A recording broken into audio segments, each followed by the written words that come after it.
McCracken. I'm delighted to be your Master of Ceremonies today. And as I was walking here, I was thinking to myself that I have actually known the founders of Platform Leaders for over 20 years. Yes, that's right. We met when we were teenagers at London Business School. And they were definitely the smartest kids in the class. They wrote this book. They were nice enough to give me this wonderful blueprint called Platform Strategy, which I was able to use in my businesses at Amazon, Facebook, American Express, and they use with a lot of their companies through Launchworks as they help companies to launch their platform businesses. So definitely an honor to be here, invited back again to work with platform leaders in their 10th conference. So a little bit of housekeeping before we move on. First of all, there is Wi-Fi available. It is digital catapult, no Wi-Fi required.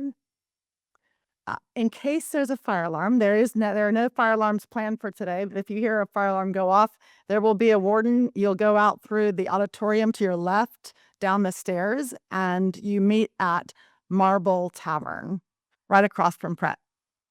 And lastly, the restrooms are through that door to the left.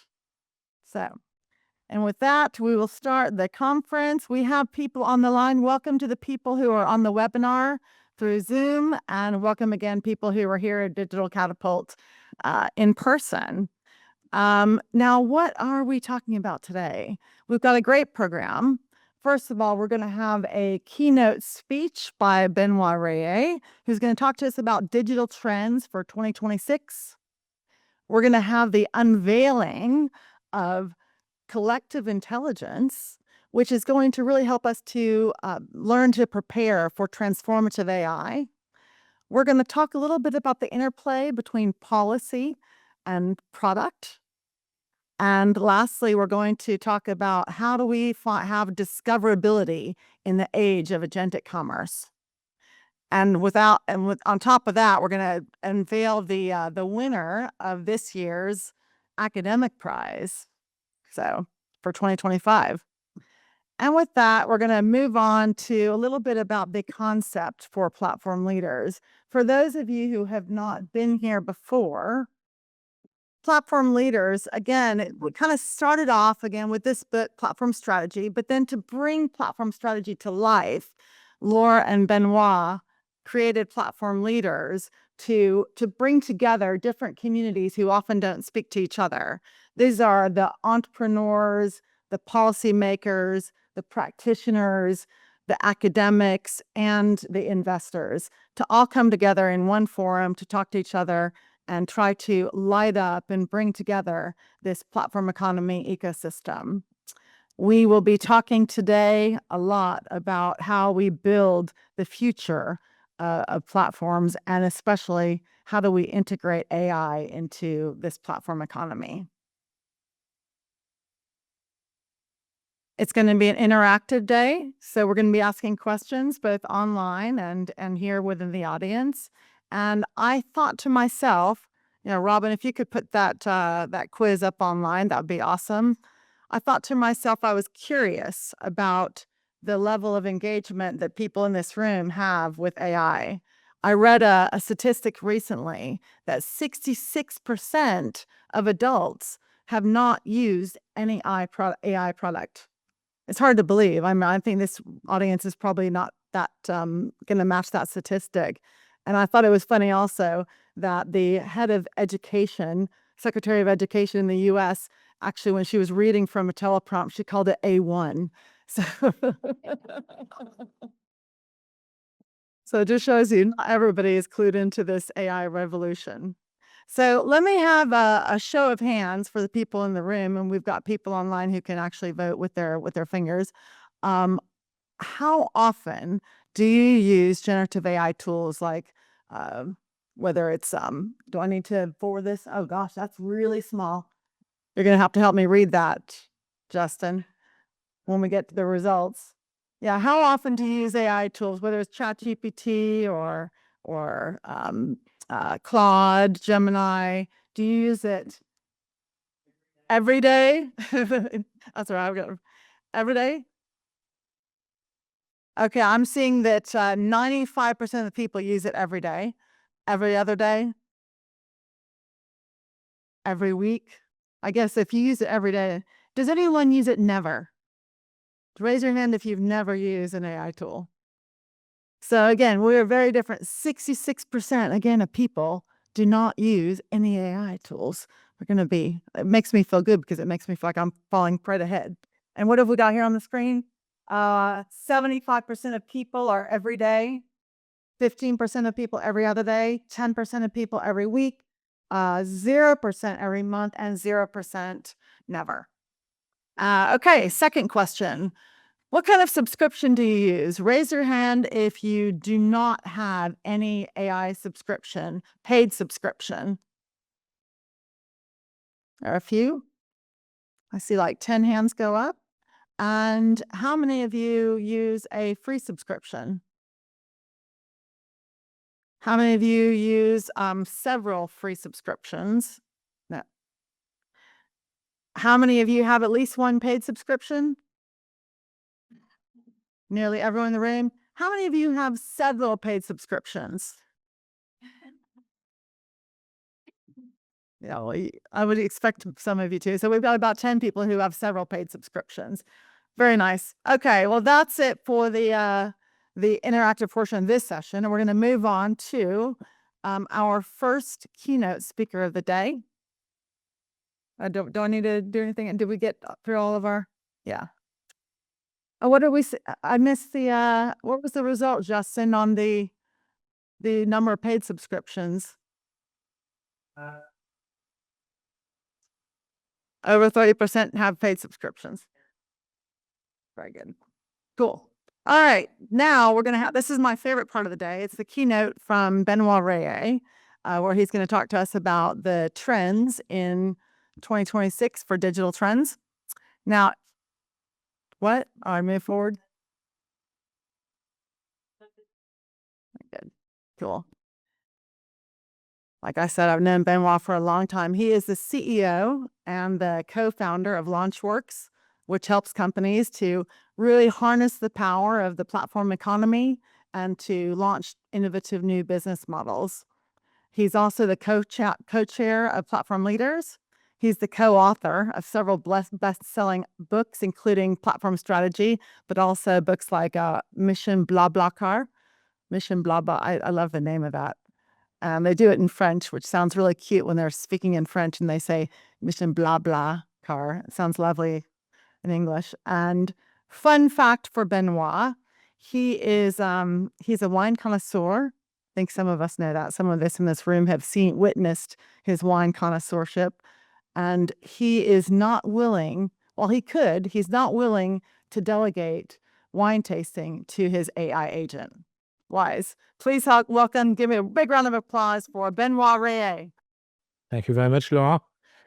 Actually, ChatGPT is a pretty good sidekick for wine if you want to try it out. And thank you for being with us, Laure. Laure is a platform leader herself, of course, and a bit of an influencer in the fintech industry. So she's difficult to get. There's barely a panel going on about super apps or fintech without her being involved in London. So she's difficult to get. Thank you for being with us today. Good afternoon, everybody, and good morning, good evening for those of you who are joining us online. I'm always amazed when we look at the logs of the event, got people joining from dozens of different countries.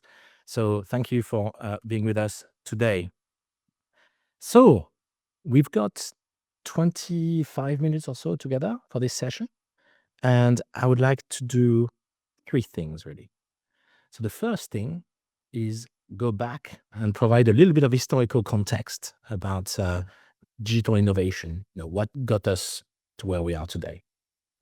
The second thing we'll do is go back to last year. I talked about digital trends last year, so we'll revisit that. We'll review these trends briefly and see what happened, what maybe didn't happen in the way we expected.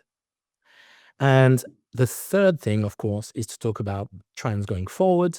So we'll talk a little bit about digital themes for 2026. So first of all, if we go backwards and provide some historical context. Now I'm going to ask you to really step back because we're going back to 1785, so quite a while ago. And something quite unique happened. It's familiar to many of you, but the birth of the Industrial Revolution. So you've all heard about the spinning jenny, the spinning mule, the water frame, all these inventions that revolutionized the textile industry. It all started in the UK. And we had a full cycle of innovation, lasted 60 years. And then we moved on to another wave of innovation with steam power this time. And it's a bit shorter, it's 55 years. But many other countries embraced clearly that these innovations. So it went global in some ways. And it carried on, and you're all familiar with this process by now. We had, electricity on the third wave, chemicals, electronics, petrochemicals, the fourth wave. And today, really, we're still part of the fifth wave in many ways that started in 1990. And that's digital networks, software eating the world, as you know, and new media. And we're entering the sixth wave. And that's really about AI, about robots, about clean tech in particular. And it's the beginning. So if you really want to know where we are, we're really 2025, you see where we are. And this yellow line here is economic growth. So it's not a sort of notional concept. This is actually the GDP per capita over the period, going from barely 500, which is where it had been for centuries, in fact, millennia. And it's really starting to grow at the beginning of the Industrial Revolution. And it's a compound effect. And today we are just here, and we are roughly at $15,000 per person on average on the planet. Now, if you feel like things are accelerating around you and innovation is getting quicker, that's because it is. These cycles are getting shorter and shorter. So this exponential growth is increasing. Now, 15,000 is, of course, an average across the world, and countries have got different GDP per capita. But it's absolutely critical to seize these waves of innovations, because when you don't, and we've got examples of countries that may have missed a wave, for example. So notoriously, China was not sort of as quick to harness the Industrial Revolution, the innovations of the Industrial Revolution in the first few waves, and has been in catch-up mode ever since. Closer to us, if we look back in 1990, the GDP per capita in 1990 in the US and in Europe was very close. And I'm considering the UK as part of Europe for the purpose of this comparison. So in 1990, the GDP per capita in the UK was around 20,000. In the US, it was slightly more, 21,000, but it's roughly the same order of magnitude. And now the GDP in the US is north of 90,000, 90. And the UK is just under 50,000. So the US is now almost twice the UK. So the average person in the US, the economic contribution of a US citizen is almost twice the economic contribution of a UK citizen. Why is that? Partly because this digital wave was, more successful in some ways in the US than it was in Europe and the UK. So strategically important to serve these waves. Now, if we zoom on the past 30 years and we look at the market cap of the largest companies in the world, we go back to 95 and we find usual suspects, large firms, big global value chains, companies that have been at the center of some of these waves, engines, General Electric, engines of growth for many years. We find ExxonMobil, big oil, etc. So no surprises there. And in 2000, we had an interesting year because some firms went up. Microsoft was in the top 5 at the beginning of the year, but the dot-com bubble pushed them back. So you see that these processes are not linear. The stock market goes up and down. But by 2005, we got Microsoft in the top 5. And then and you know this story, more and more digital platforms become market leaders. And in 2016, actually, five of the five largest companies in the world are digital platforms.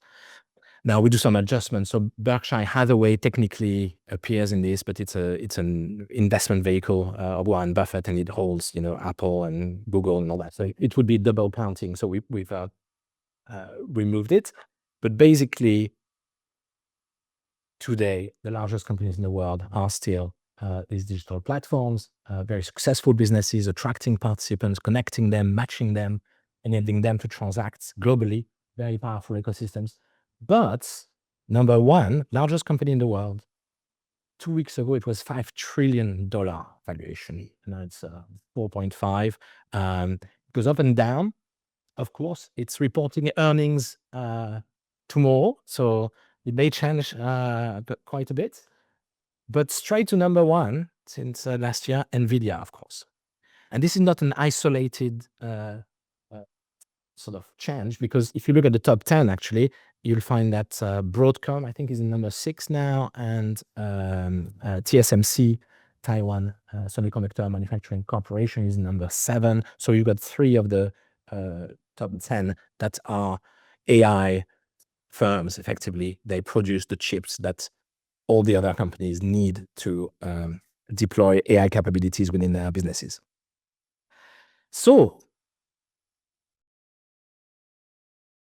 So far, so good, just to set the scene. And we had digital themes last year. So I shared with you some ideas, some things that would be worth looking at for 2025. And we had a number of themes. I won't go in detail through each of them, but I just want to review what happened. So we predicted that the shift from products to ecosystems would continue and potentially accelerate in 2025.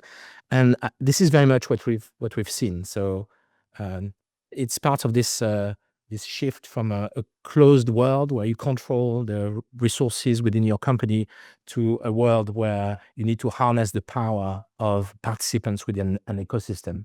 And this has very much continued. And today, when you buy a phone, you actually don't really buy a phone. You buy into an ecosystem more than a phone. So ecosystem orchestration is really a theme that we've seen with our clients as well in strategy discussions. So we give ourselves a tick for that. Actually, you know, digital twins. So we also talked about the fact that many things that exist in the physical world was going to be digitalized, and you can create a digital twin of lots of things, of your organs before surgery, increasingly for the surgeon to practice and test. You can have digital twins of buildings, of cities.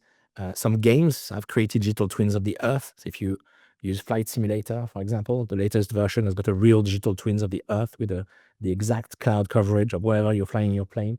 So this really happened. Digital Catapult is involved and is helping companies as well create digital twins of their value chains and ecosystem.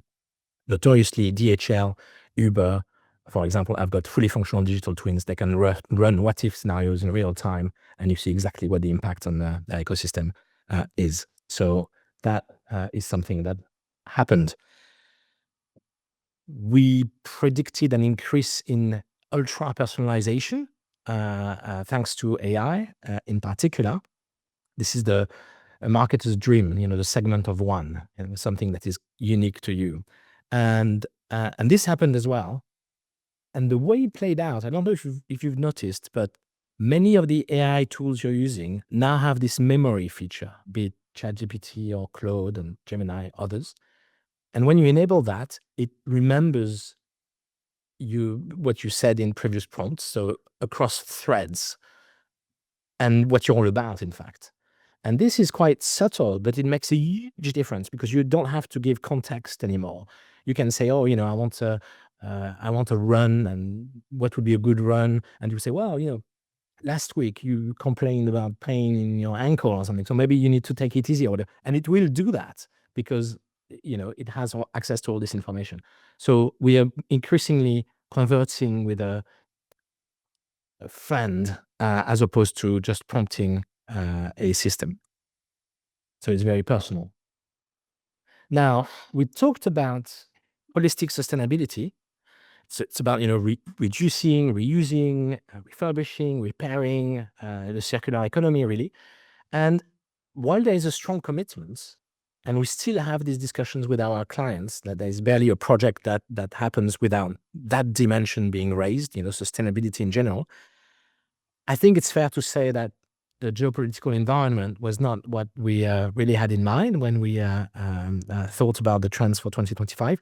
And despite that commitment, and partly due to the stance in the US, I think this is a theme that has been a little bit on hold. So not giving us points for that yet, and I hope we will next year.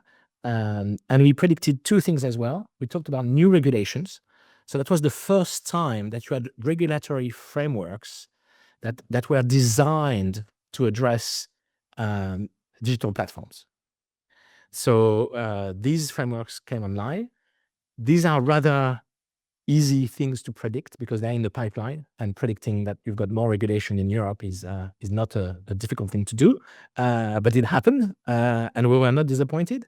So we've got the things like the DMA, the DSA, and the AI Act, etc., that are now in place.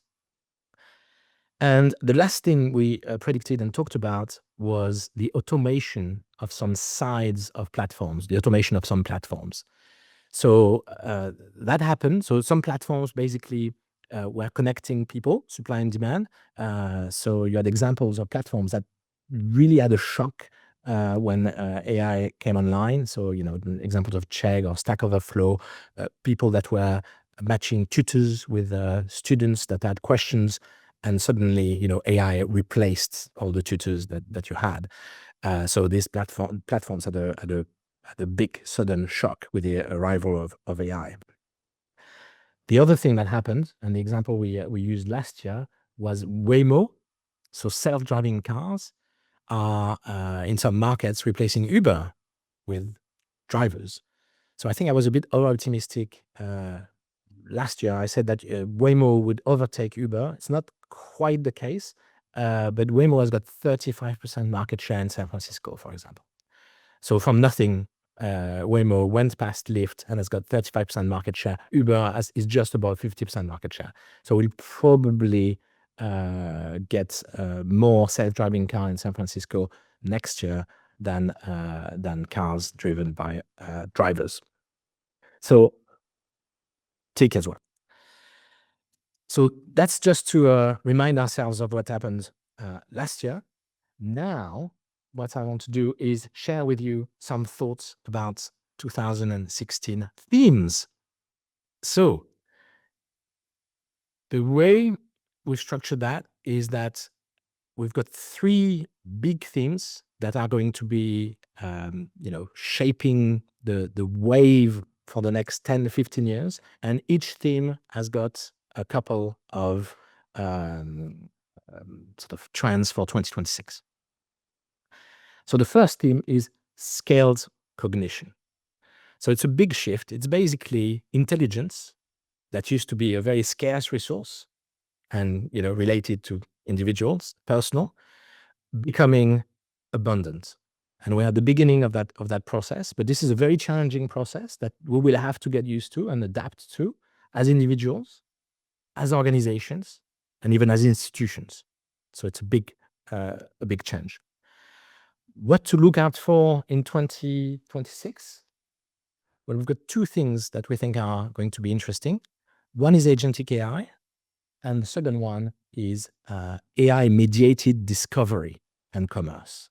It's how you find things and how you get found with AI. So let's start with agentic AI. This process has already started, but we think it will accelerate in 2026.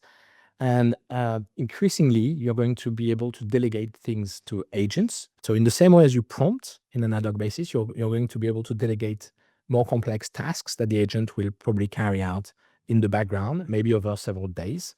And the way you will experience that will probably be through maybe a new browser, a new version of an existing browser, or a new browser that has got agentic capabilities, or a new feature in your favorite AI. I see that we've got a group of advanced AI users. So, I'm sure you will find new options allowing that. It's already available in ChatGPT and various other systems, but it will really be increasingly important in 2026. And the way it will play out for organizations is that these agents will start to replace entire workflows. Now, I saw a survey that was published last week, and just under 50% of the Fortune 500 companies said that they would have some of their core processes running with agentic AI next year. So the entire process is mapped out, and agents have got different roles. Usually there's an overall agent that orchestrates the other agents, and the agents interface with the various systems and get the order, tell procurement to deliver, track the manufacturing if you're a manufacturer, etc., answer calls if people have got questions. So it's a big shift. Mark Benoit, who is the CEO of Salesforce, famously said that we are the last generation where we'll have only managed teams of humans. Any generation after us will have to manage hybrid teams with humans and agents, which is kind of powerful and scary at the same time, but probably true. Now, this is going to trigger a productivity boom in some ways. At the firm level, at least, you can really increase productivity. There is now rather strong evidence that you can increase productivity by rolling out these tools and capabilities. And productivity is great. We're working with clients on that, and it's necessary, but we find that it's far from being sufficient, because the very important, very rural shift that will change our societies is going to be how this is impacting entire ecosystems, entire industries. So when you're more effective, more productive, you do what you used to do quicker, more effectively, with less resources. But what is going to be very interesting is that the nature of what you're doing, the nature of what your organization, the way your organization is adding value, is going to change dramatically. So thinking strategically about what is going to change in your industry, in your ecosystem, is the kind of conversation that is going to become very important. And these are the very interesting conversations we have with some of our clients. How do you create trust with agents? The trust that you have with your customers. How do you translate that into an agentic world where your customers are going to use agents to find you, etc.? So very interesting discussions there. The second trend is what we call AI-mediated discovery, and also, of course, discovering and transacting, so commerce as well. So that's because the information market as such is being impacted by AI as well. And when I say the information markets, the demand for information and the supply of information is being impacted by this scale cognition trend. So when you look for something, increasingly, it used to be a keyword in a search engine, and increasingly it's going to be a conversation. And you see that in the statistics. People have got longer sentences and more nuanced questions and context. And I want to spend a weekend over there, and I want to do this and find a few museums, etc. So it's a different way of finding information and interfacing with the information that is out there. And I talked about the demand for information, but the supply of information is being impacted as well. So we're predicting, we're not the only ones, but that 90% of the content on the web, on the internet, is going to be AI generated by 2026. Now, it was 60% at the back end of last year. Today, it's probably around 80% already. And we are going to cross the 90% line at some point in 2026. So what does that mean? That means that organizations really need to develop new skills and capabilities to find what they're looking for and be found, be discoverable online. And I've got some good news for you, because we've got a panel on this afternoon, and we even have a little surprise for you later during the event. So that's AI-mediated discovery and commerce. Now, there's a big trend that will also shape the next 10, 15 years: physical, digital convergence. And we selected two themes for 2026: incarnated AI and digital fusion, which is a bit of a tongue twister, but there we go. So incarnated AI. So this is I like this image. So you see a retired couple playing cards, and then there's a robot. This is part of a short video actually, and the robot is behind and putting a book back in the shelf and tidying up and cleaning and bringing a glass of fizzy water that looks suspiciously like a glass of gin and tonic to the couple. And had anybody told me that I would be standing in front of you like 5 years ago with a picture of a humanoid robot behind me, telling you that they're coming, I wouldn't have believed you. Yet here I am, and they are coming. And AI is going to be embedded in lots of physical things around us, things we already know, glasses, mobile phones, of course, but things we're probably less used to, like your Hoover or your pets, your digital pets. The best-selling toy this Christmas in Japan is the little cute pet called Muffly, AI-powered, and increasingly humanoid robots. And the reason why I'm reasonably confident is because you can buy this robot online, and you can click on the button, and it's live. And I think you can request delivery by April. It's $20,000, and you can rent it if you want a rental leasing model for $499. And this is a robot called Neo from a company called 1X, but you've got several other companies. I mean, famously Tesla with Optimus, but other companies are working on similar products. And we know they're going to be available in 2026. Now, they won't be available at scale. They won't really have a big impact, but enough to be available to lots of influencers and journalists in their homes that will feed your, media landscape with little videos of robots. Now, question for the room. I already know that we've got people who are, advanced users of AI tools, but how many of you think that they will have one of these things, let's say by 2030? Because the first generation, I understand, but the second or third generation is going to be very useful. How many people have we got? 1, 2, 3. It's not a fourth of the room. And Boover, we already are using AI, Boover. Yeah, absolutely. So some of these basic so I was more thinking about the humanoid robot. Do you run the humanoid robot? Would you an early adopter of a humanoid robot? Yeah, I know I would. 2030. So 2030, give or take a year, I think this is going to be less surprising than you think. So incarnated AI. And it will also come up in devices that haven't been invented yet. So form factors that we don't know. I mean, you've got, Johnny Hive, you've got people, designers working on new ways of incorporating AI in our daily lives. I talked about digital fusion. So that's the other side of the coin. This is continuing, and this is about us being able to create a digital world of a very high quality.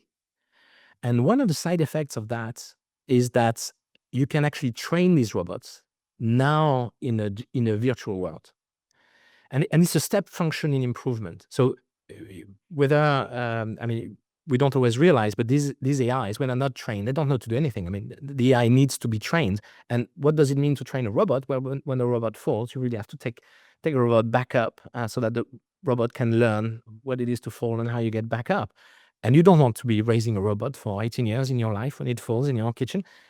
So thanks to these advances in spatial computing and ability to create digital worlds, some people talk about mirror worlds, of a good enough quality, you can actually share a digital twin of your home and the robot will train itself on that and fall millions of times. And the minute you switch it on, it will know your home inside out. There's a research paper that shows that this improves the training capability by 430,000x. So it's really starting to become incredibly helpful. And we're going to see the interplay between this digital world and this physical world increase. So for AI to be able to analyze things, it needs digital data. So it needs a digital representation of the world. And vice versa, once the AI has got that, it actually changes the real world. So one way you see that every day is Google Maps. If if Google Maps decide to make you believe that the A4 is closed, the entire traffic in London will change, immediately. Whether or not the A4 is closed is almost irrelevant. The AI will reroute everybody as if it were. So it's having an impact on the world. A side sort of development is also our ability to see into these digital worlds. We talked about augmented reality and so on and so forth, and you can see that phygital fusion really happening with some use cases. Recently, I saw a use case with an augmented reality pair of glasses, and the person wearing that could bring in a digital twin of the building they were in. So suddenly you can see through walls. So you click, and then suddenly you see all the cables and the ducts and everything, through the walls, which is super helpful if you're about to drill or do anything. So this is converging and becoming truly useful. Governance and alignment. So the last macro trend. So this is going to shape the next 10, 15 years as well. This is a big trend. And the way we think it's going to play out in an interesting way in 2026 is through the opening up of ecosystems, partly through regulatory pressure, and through something in Europe that we call responsible tech. Opening of ecosystems. So again, part of this move from a closed world where you've got a company, everybody's in the same room, same building, you control the employees, they're working on the same process, to a world where you've got open ecosystems and you orchestrate them. Well, regulators are following that path as well, and many ecosystems that were closed are being asked to open up by regulators. I mean, famously, there's the DMA in Europe. This is part of this trend, and the DMA has been passed and is going to be enforced. And we see companies, for example, Apple, that notoriously likes to keep its ecosystem quite closed, that is being forced to open up its app store, its entire ecosystem, its hardware, etc., to third parties. So this is going to play out in 2026. And of course, there is this increased tension between regulation and innovation that we hinted at when we talked about the Industrial Revolution and economic growth. And the last theme is a broader theme that we think is going to be important in 2026, is what we call tech alignment. And there is a sub-theme we'll talk about, which is AI alignment. But tech alignment is really the call for human centricity to be embedded in the way we design and use technology.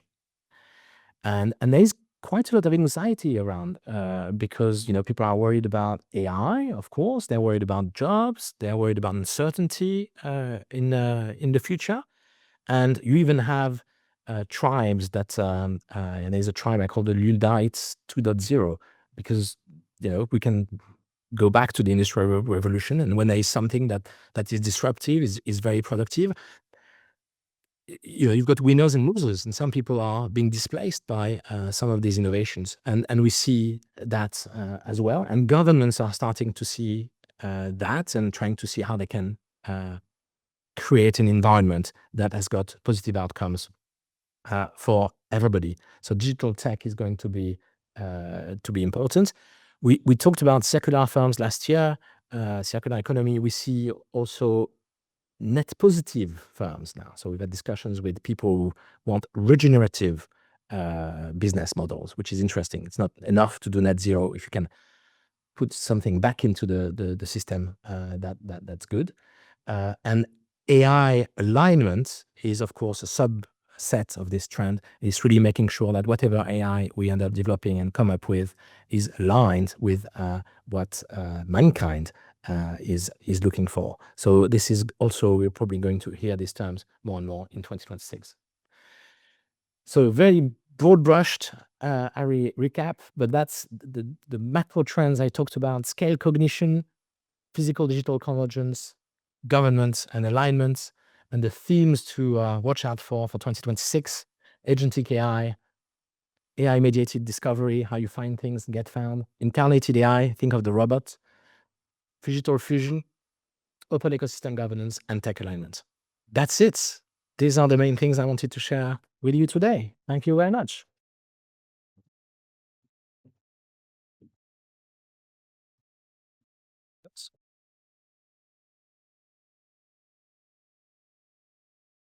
Now, for those of you online, please drop in the chat. Are you feeling anxious about this or optimistic?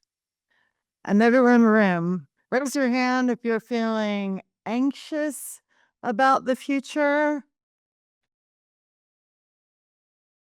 Optimistic.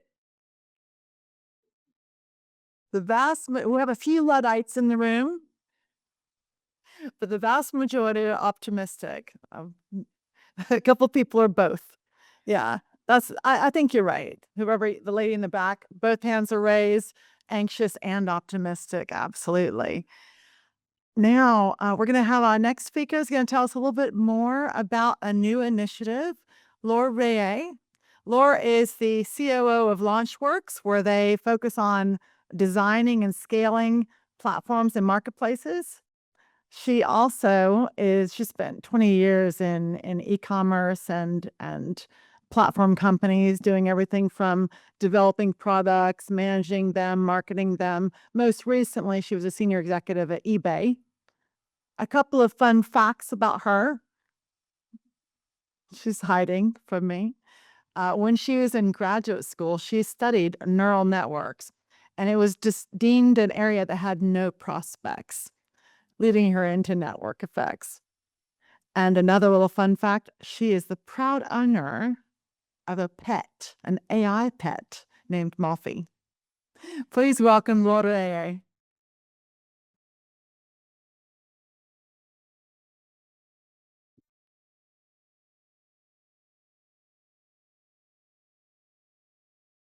All right. Thank you, Laura, for your introduction. I didn't realize you were going to talk about my AI pet. So I don't know about you, but these trends presented by Benoit triggered lots of questions for me. In fact, fundamental questions. Benoit talked about the abundance of cognition. So how do we harness that? What should our kids study? What do we need to do to stay relevant? Benoit talked about the pace of change. How do we keep up? Benoit talked about the need to reinvent organizations and ecosystems. How do we think about that? Which policies would protect us from harm while enabling innovation? How do we ensure that we get the right outcomes? So these are not questions that one individual or even one organization, irrespective of its size, can really answer. These are really questions that we need to address collectively. We've been thinking a lot about this, and this is why we are launching the Collective Intelligence for AI initiative. We all need to prepare for transformative AI, individuals, organizations, institutions, together. So our mission really is to address the challenges of rapidly changing, advancing AI. We want to learn about AI to fully understand its potential, harness its capabilities. We want to collaborate in smart ways to answer these questions and make progress. And we want to shape future developments constructively to ensure that in positive outcomes for all of us. So we are going to address these questions in three ways. The first pillar is learn. by sharing the latest insights. We want to do training and research. We'll provide monthly updates, how-to videos, invite experts to talk about a particular topic, such as how to deploy agents, for example. The second pillar is collaborate through peer experience sharing, events and projects. And the final one is through shaping, for example, surveys, publications, and events, and will contribute to informed, balanced policy discussions that influence AI's future.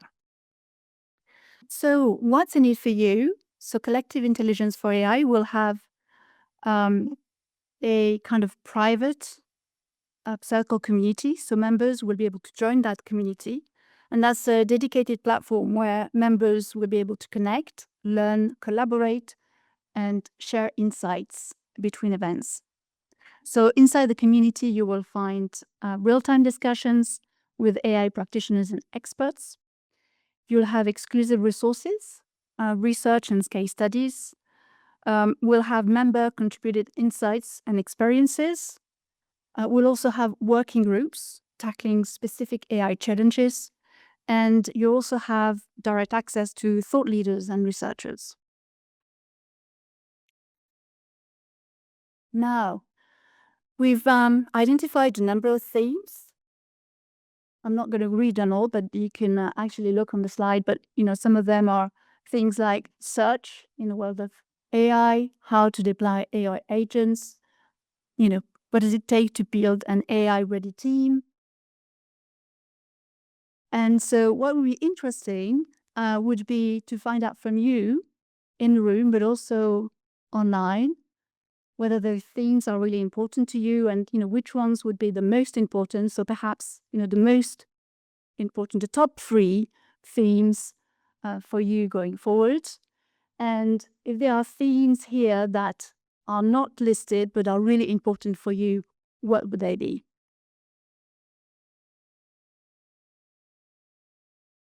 Yes, Kevin?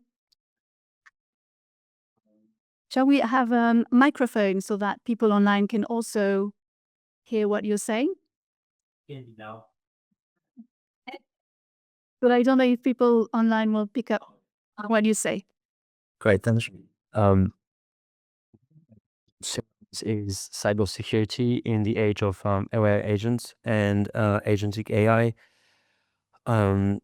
It's becoming easier and easier to build AI agents that are becoming pure hackers and threats, and so they are going to attack your own AI agents. And as an investor in some AI companies here, it's often the topic is if you build those AI agents and they become threats and weaknesses, that means that it's almost like they are courting your employees.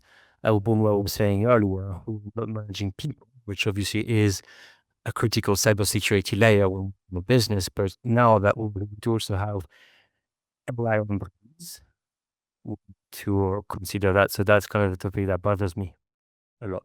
And among that list, what are the top 3 things for you? I didn't have the time to think about that.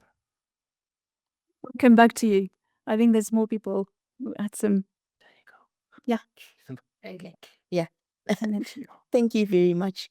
And I think I want to tie to the data which Benoit shared earlier and tying it to AI, where he showed us the GDP, the increase in the GDP, and then the market capitalization, and then just to kind of like put it all together, because we want to see the GDP progression, and then the market capitalization, and then where the AI is actually in economic value, where it's creating economic value, and also where the buyers are coming from in terms of all these gigantic amounts of services and products which we're creating to make sure everything stays together. Okay. Yeah. Thank you. Thank you.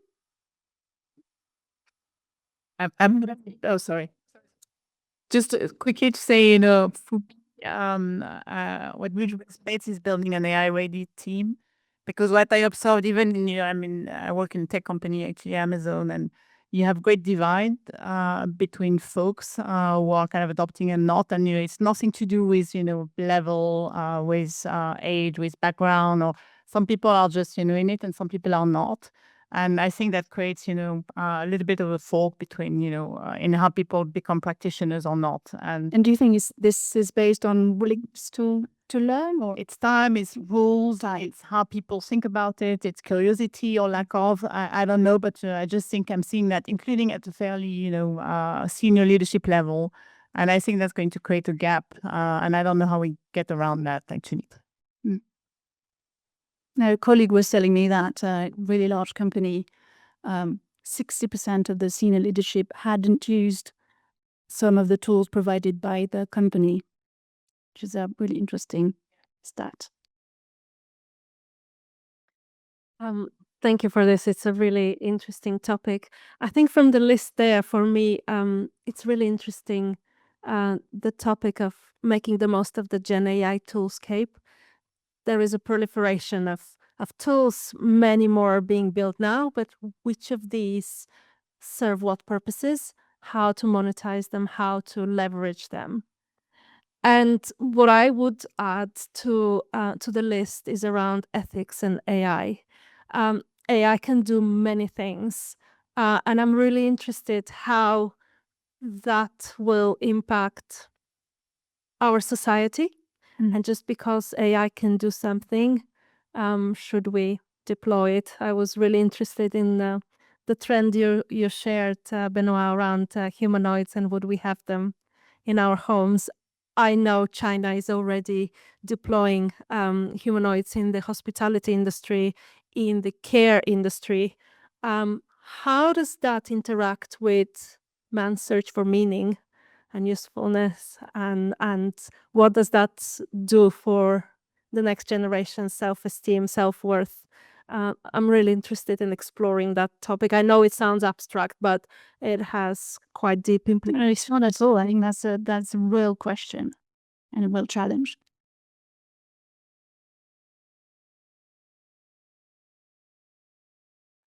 I'm from a compliance background and regulatory compliance, to be specific. And I have always worked in financial crime compliance industry, and I have dealt with different types of evolution of digital technologies, right from the I've been working in this since 2006 when the compliance was just starting up post the 9/11, and I've seen this big data, this, that, and so many things. But now I have been attending a lot of AI related talks and conferences, and there is one thing that is not being discussed as much as it should. I don't know if this is included here as well, whether somewhere it's about the compliance. How are we going to regulate, AI? I think it's part of how you embed AI policies into your products. Is it in that AI policy? Yes. All right. Because even the previous speaker, he mentioned about the humanoid robots. And whenever I think of that, I remember Isaac Asimov's I, Robot and the Will Smith's movie, where the robots go rogue and things because of the lack of regulations and control over it. So would you be please sharing some lights on that? Thank you.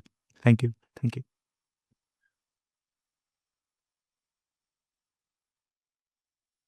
Thanks, Laura. A fascinating initiative, fully supportive. So at the end of the day, the rhythm is money, and how AI agents are going to pay and interact with other AI agents, either as researchers or recommenders or ultimately decision makers on behalf of human beings, where the money's value sits and how fraud is handled. But so I run the Payments Association. It's a community that's really interested in how agentic AI policies, regulations, fraud prevention and fraud resolution practices are going to affect their industry. Very good point. Very interesting discussion. I think looking back already. So I work for a Chinese-based company and with a global footprint. So one of the pragmatic kind of next steps is kind of how do you embed it into your internal tools, workflows, et cetera, et cetera. There's this concept of AI shadowing, right? Everybody uses AI for work. We are private subscription, and that opens up a whole heap of conversations around privacy, data usage, data storage, etc., if we basically don't provide the frameworks to keep everything within the company environment, both from a compliance and a data protection perspective as well. So I think it's something that needs to be addressed through like foundational work as well. Whilst I'm here, I'd like to build on something that Tony was mentioned earlier, as we starting to see more AI agents in the role to execute on our behalf, how does identity play into that conversation, especially given where we are at the moment? And then secondly, the financial viability of the models behind the businesses that are building these AI agents, LLMs and the rest. How sustainable, how scalable are they without billions upon billions upon billions of dollars of venture cash? And how does the UK sit compared to the amount that's being spent by the US, China, Japan, and the rest?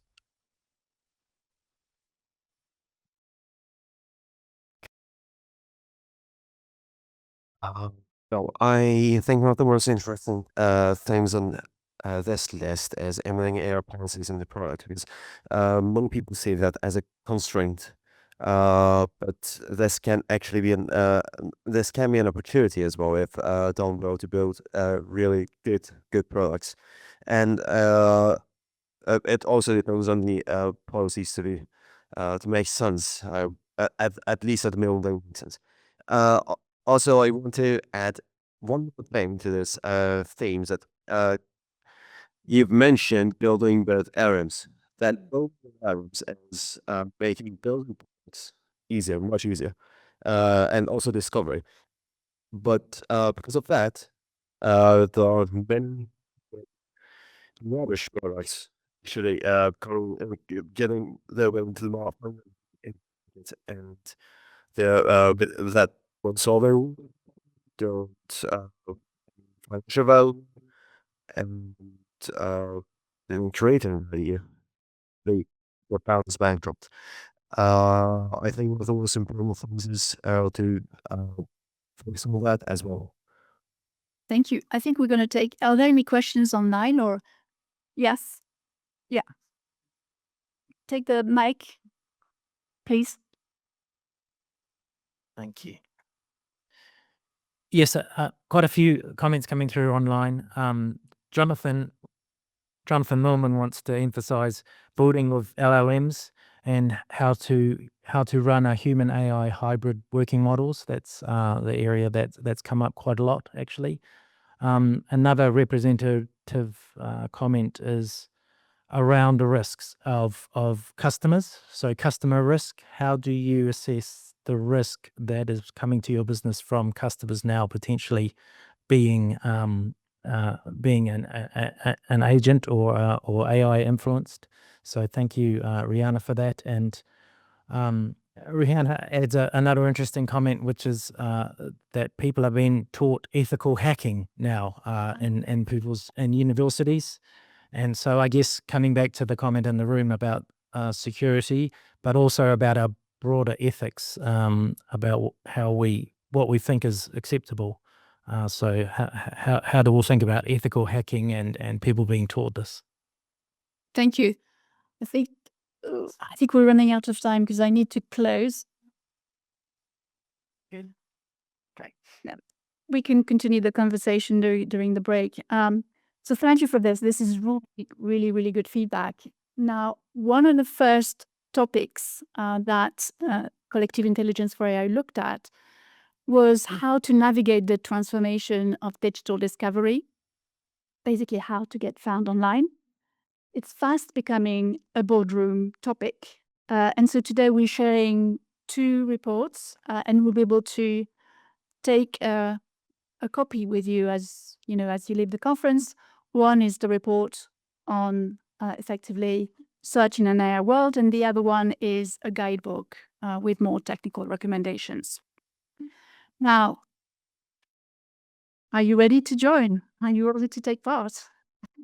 We're in beta at the moment, but we'll open to members very soon. So if this is of interest, do register on the Collective Intelligence for AI website, and we'll send you more information. you can now register your interest. There's a QR code for you, and we'll get in touch shortly. And of course, you can come and talk to us in the room today. Thank you very much. Thank you so much, Laure.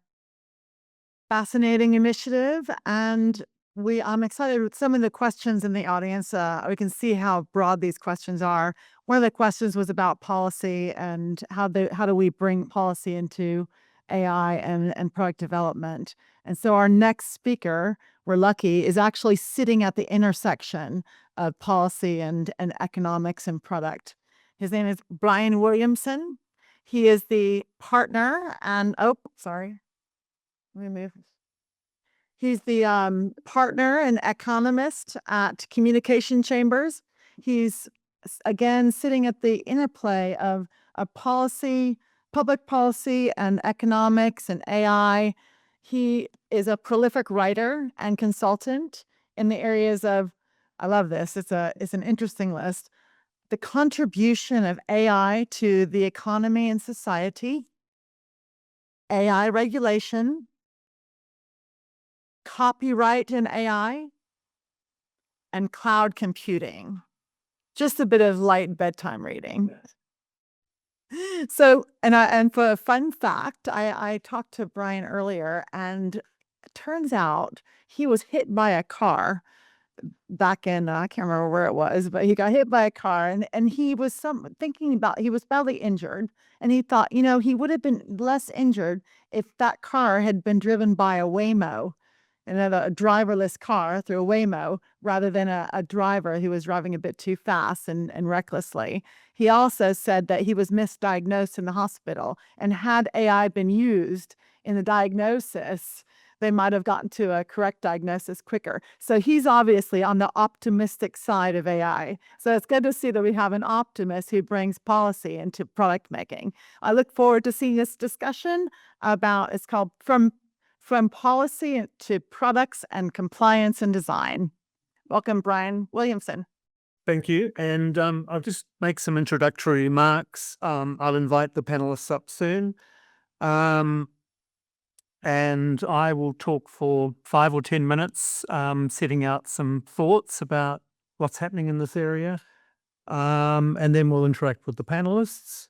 And there will be time at the end, maybe 10 minutes for questions as well. Well, I'll introduce each of the panelists. Ollie Bethell, to my left, is Head of Competition and Regulatory Engagement at Google and has been leading on a range of competition-related policy issues, the Digital Market Act in Europe, competition cases, and strategic market status investigations. Next, we have Alexander Waksman, who is a partner at gunnercooke, a specialist in UK and EU competition law, with expertise in digital platform regulation, compliance strategy, and behavioural investigations across the tech sector. So a strong competition focus. And then we have Annabelle Gore, who is an academic, a professor of digital economy at the University of Surrey, and a pioneer of platform ecosystem research, and advisor to governments and on platform regulation. So I'll make some introductory comments now, to some extent thoughts of my own. I'll say at the outset that I am more a policy than a product person, but I think the others will be able to bring in the product perspective as well. So I looked at last year's discussion along these lines, and one comment was that it was the kind of age of remorse for regulators. And what that meant was regulators thought that they had got it wrong with social policy. They should have, with social platforms, that they should have intervened earlier. I'm not sure that's true. I'm not sure they would have known what to do very early on, but that was what they thought. And they had quite a lot of confidence, I think, about what the problems were and what needed to be done. And that is extended into areas including AI. I think a lot has changed in the last year from that kind of age of remorse or confidence about what to do. So what that led to was kind of convergence at the time on an approach to what I'd call preemptive regulation, not waiting for competition law, but setting the rules in advance for the market. And you may have heard the term the Brussels effect, which was the idea that if Brussels led, the rest of the world would follow. And that had happened to some extent with data protection. And another term I hear frequently in Brussels is that a desire to do things that are future-proof, which I think is harder than one might think. The future is full of surprises. So regulation of digital markets has grown. Just get a drink. And you'll be, to some extent, familiar with the GDPR, with competition rules. And more recently with the EU AI Act and other initiatives in different regions. However, I think the future comes at you fast. If we were confident about all of that 12 months ago, AI has been around more than a year, but it's much more prominent now, I think. It's partly that it is more capable. It's partly that more people are using it. It's partly that people have noticed an awful lot of money is going into it. So I think it was obvious to people in the field that it was a big deal some time ago. It's become more obvious to politicians and others much more recently. So that's the first thing that's changed. But you've also seen in the last 12 months, perhaps a bit more, a sort of convergence of regulation, a degree of divergence. Most obviously with the US, change of government and change of position. And if I look at the White House action plan on AI, that kind of encapsulated one part of that shift, which is it had a principle of try first. Try AI first. Let's think about whether we need to regulate or how we need to regulate sometime in the future. Whereas Europe is more characterized by what they call the precautionary principle, which is let's regulate before problems arise. That's a huge difference. The UK is probably somewhere in between on that front, maybe a little undecided. But certainly in regulating digital markets for competition, the UK has a framework which I think is more able to adapt. It's more open to the regulator applying that as the market evolves, whereas in the European Union, it's more prescriptive and kind of fixed, harder to adapt. So I think that's an important dimension. I mentioned briefly, because I am an economist, the economics of AI. What we've seen is market entry, quite a lot, actually. There are all sorts of people contending the space, as well as the established players, if you like. It's characterized by capital intensity, which is not the way we thought about digital markets historically. And so there are incremental costs to growth. It costs, inference costs money. And we're used to being able to scale things like social networks at very low incremental cost. So it's different. And some have argued that the network effects may be significantly less than they have been with previous eras. I think that remains to be seen. If people really value personalization, it may be there are network effects in that sense, that you get tied into the AI that knows you. But we shall see. So the economics are just different to what digital markets have been like for the last 2 decades. The other thing I'll mention is that sometimes you have to create regulation to have new markets. And one example in the UK is the Automated Vehicles Act of 2024, which created a framework within which services like Waymo could launch. There's a more general point here, which I don't think has been picked up much, which is a lot of the way we govern safety and other things in society is by recognizing that people have qualifications or credentials. So you can get your driver's license, then you can drive a car. You need a different model if it's AI. It's not the same. And the same with medicine and law. If you have certain credentials, you can do certain things, prescribe a medicine, say. So I think we will have to rework all of that, and we have hardly begun on that front. So that's a huge area, which is not so much about regulating AI, but enabling AI to do things. And I think it also means that AI will not progress economically as fast as some technologists think, because there are a lot of things, even if it was capable of doing them legally, it wouldn't be allowed to do them.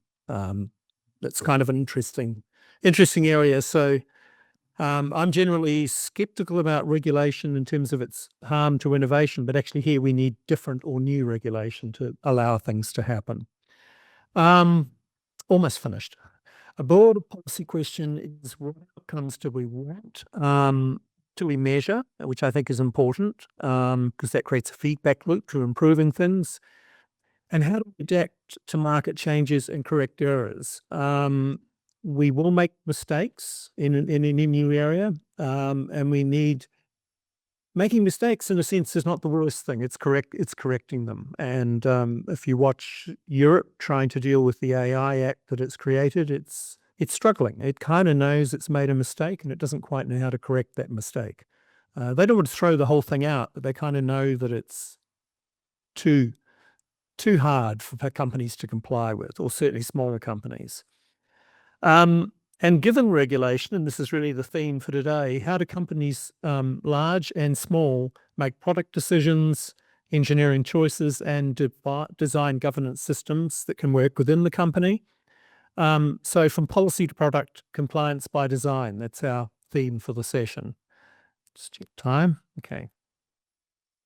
I have a question which is a kind of general question, which I'd like each of the panelists to have a go at, and I have other questions where we can dive a bit deeper, and it may be that organically different questions will come up as well. So I'll probably go from work left. The general question is, what are you trying to achieve with regulation? What does compliance involve, and how do we know if it's all working? And you don't have to answer all of those things, but something along those themes. I'm glad I stopped. I'm not cool, there is out of the way for you. Okay, so where to begin? So I'm Ollie from Google. Thanks for having the opportunity, or giving me the opportunity to speak to you today. I suppose like three observations from Google's perspective when we think about particularly competition regulation and how that can work well. And one of my observations, having worked through a raft of these different types of regulations over the years, I've been at Google for about 16 years, is that the hardest thing you can do when thinking about new regulation or engaging with new regulation is to define the problem statement up front, to have a sense of, well, there's an exciting thing happening in AI. There's a lot of people using a new service. That seems exciting. I'm reading about it in the FT and the Economist. We ought to do something there. But what is the thing, and why do we need to do it? I think that exercise is often something that we rush past and then later try and sort of retrofit a load of problems into a solution that we've already built. And so I think good competition regulation, at least, has a very clear and targeted sense of what it's trying to achieve. The second thing that I think is important is to not treat that exercise as necessarily monocausal, to look at an observed problem in a market and to naturally assume that competition law or competition regulation is the right tool to address that. It may be in some circumstances, but it may not. And increasingly, when you look outside of the sort of regulatory, or at least the competition regulatory bubble, and observe the kinds of problems that people are talking about in general discourse, we're talking about infrastructure, we're talking about energy, we're talking about societal concerns with the output of some of these models. That tends to be the type of things that people are focusing on. And what is the part that competition can play? It's a complement to other forms of regulation, I think, is often a very important thing to consider.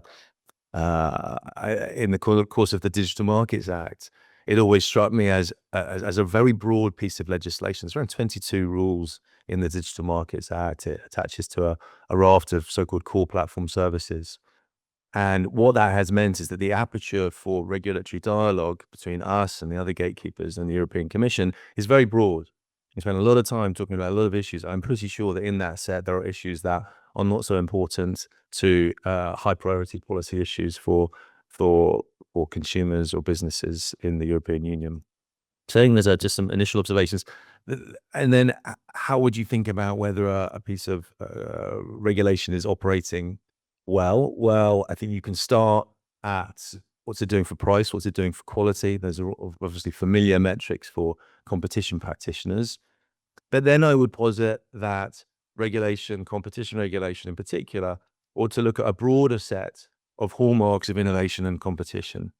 And when you look at the area that we've been focusing on in these discussions thus far today, and in plenty of other events like this, the speed with which products are being brought to market, the volume of citation of patents and trademarks that are being brought to market in this space, the amount of sort of landmark and consequential developments we're seeing, particularly in the scientific area, a whole raft of hallmarks of competition that you would say tend to suggest that things are operating quite well. Now, that's not to say that there aren't necessarily places where you might want to make a targeted adjustment, ensure that things are operating as quickly as they could do. But plenty of the hallmarks seem to be indicative of competition working quite well in some of these spaces. So I think that perhaps militates in favor of being very realistic about the causes of the problems that we see out there and the limited impact perhaps of competition law to address them.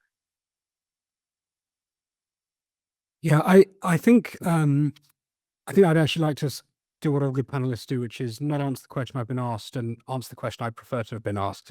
So I think when I'd start with is what regulation should not be trying to achieve. And hopefully this is obvious, but I think what regulation should not be trying to achieve is applying preconceived models of how digital markets work and engineering markets to match regulatory preferences. So I'll give an example to illustrate. So maybe I could take everyone back to 2023 at what I would term sort of peak hubris, which was when regulators around the world said, we know how digital markets work. They're all characterized by barriers to entry, network effects, personalization, lock-in. This leads to a series of incumbents dominating each of their own individual areas of specialist expertise.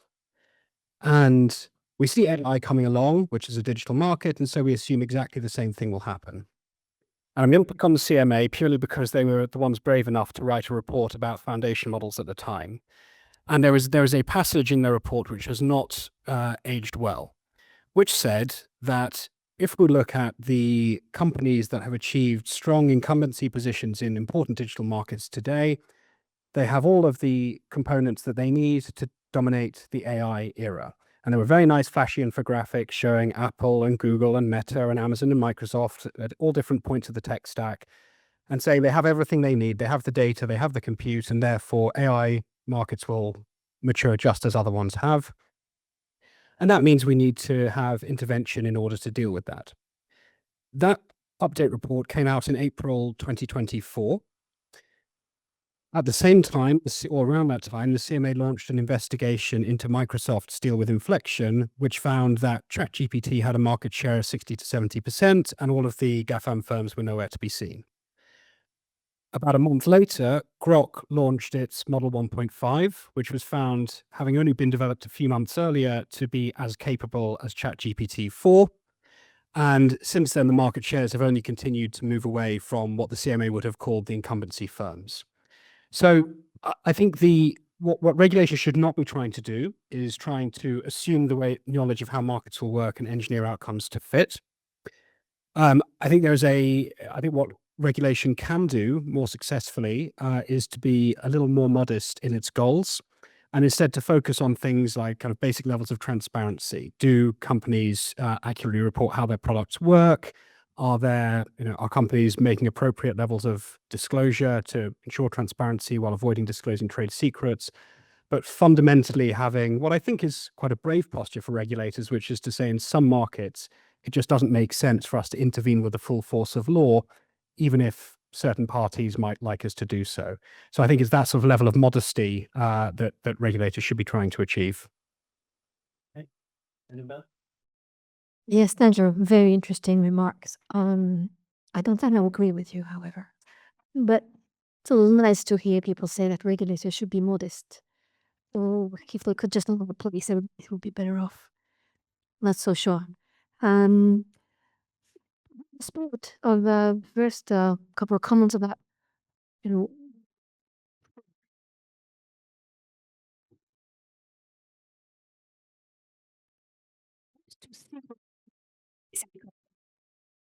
and soft power, get power. It was quantities of sport. Quantities would be high and higher level it was working. Obviously,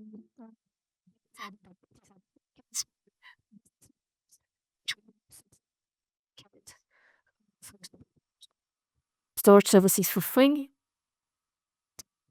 tries exactly subsidize our activities. It's not that simple to define what's good. We have to look for the who done it, extra price to pay. So when looked at digital markets, what we've seen is a more complex. Is this working? Thank you so much.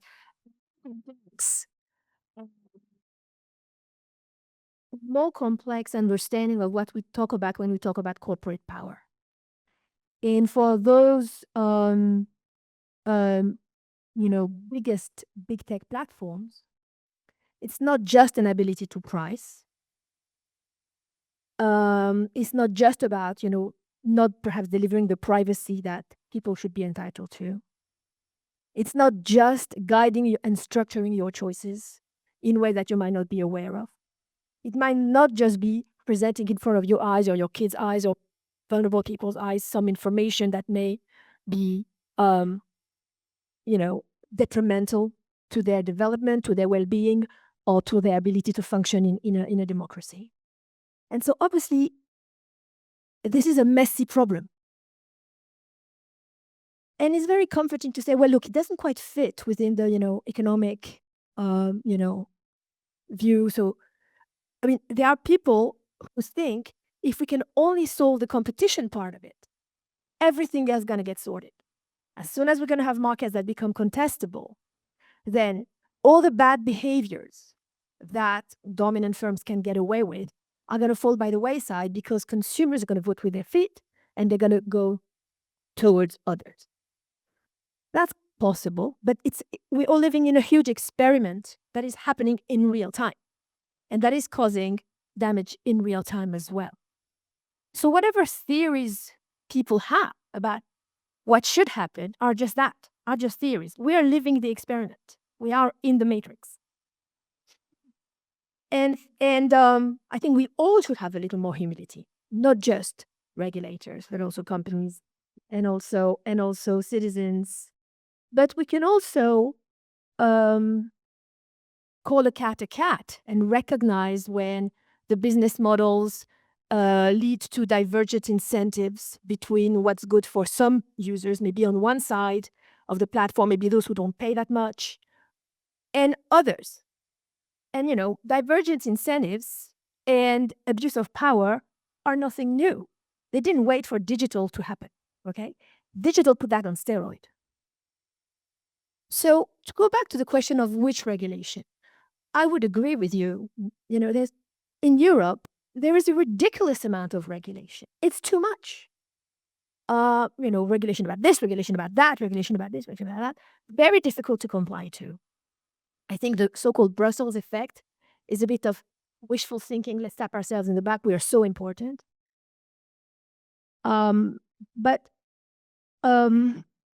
we have a new paper which is going to come out in a couple of weeks in Management and Business Review with Mike Jacobidis and two colleagues from BCG, Nicholas Lang and David Zuluaga Martinez, where we're looking at the AI regulation and we're looking at from an angle of the political economy and the geopolitics of AI regulation.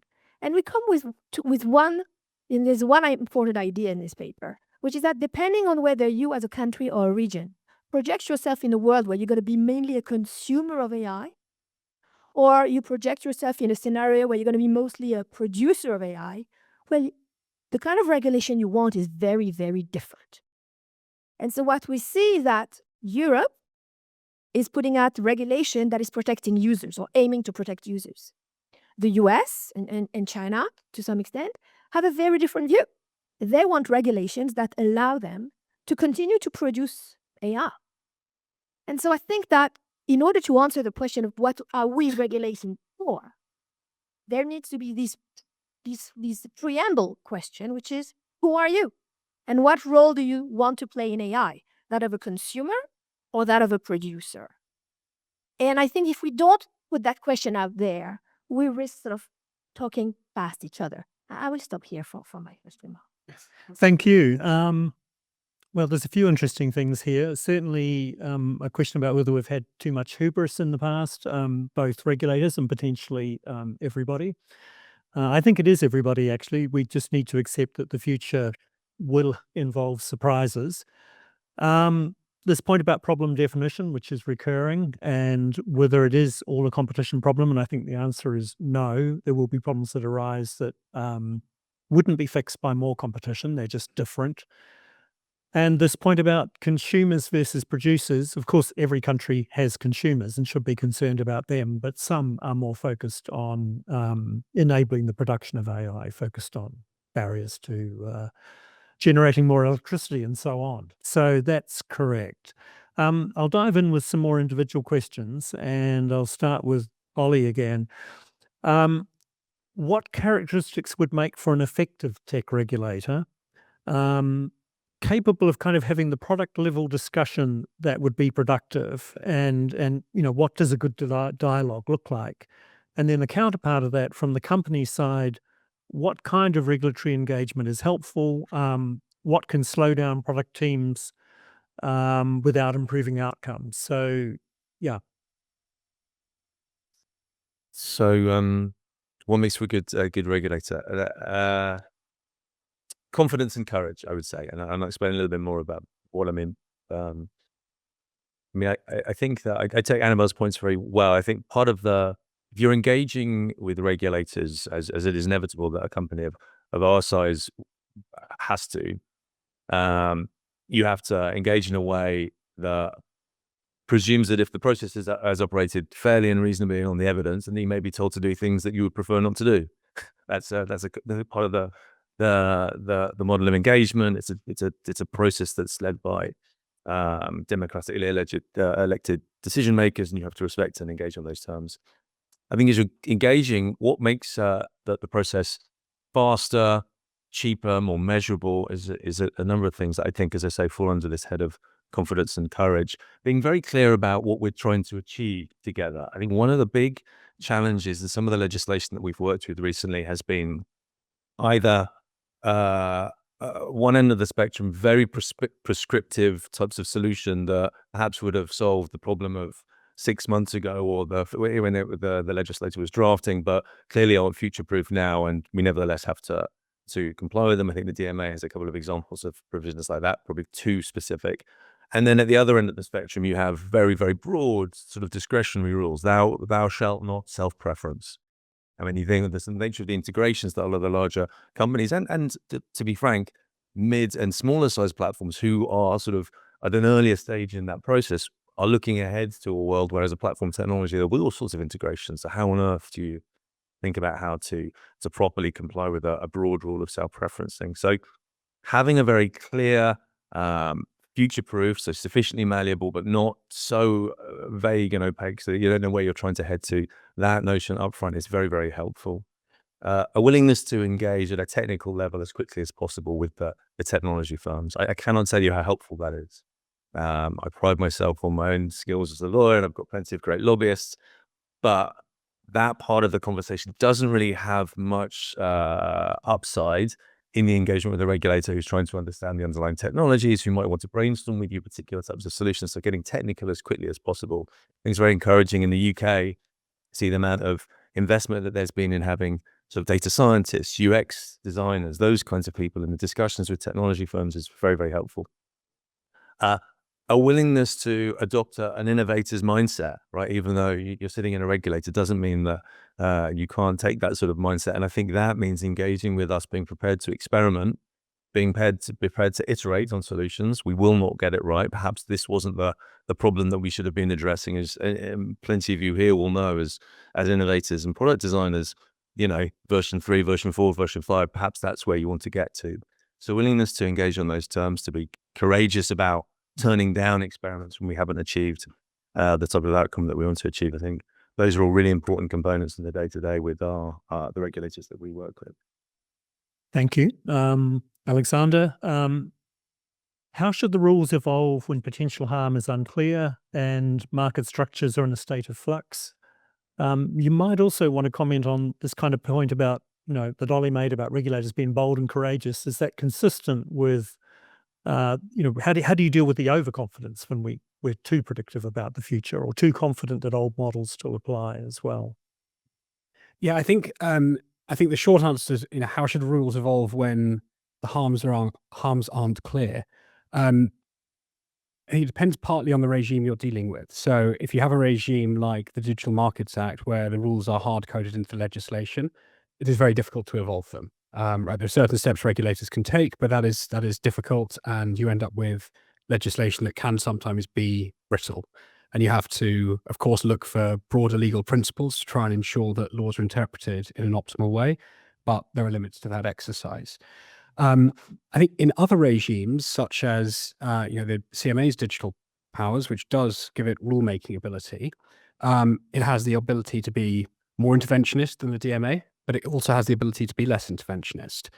And if you are dealing with a situation where the harms are unclear and unproven and unsubstantiated, my view is that the rules should not be getting made at that stage.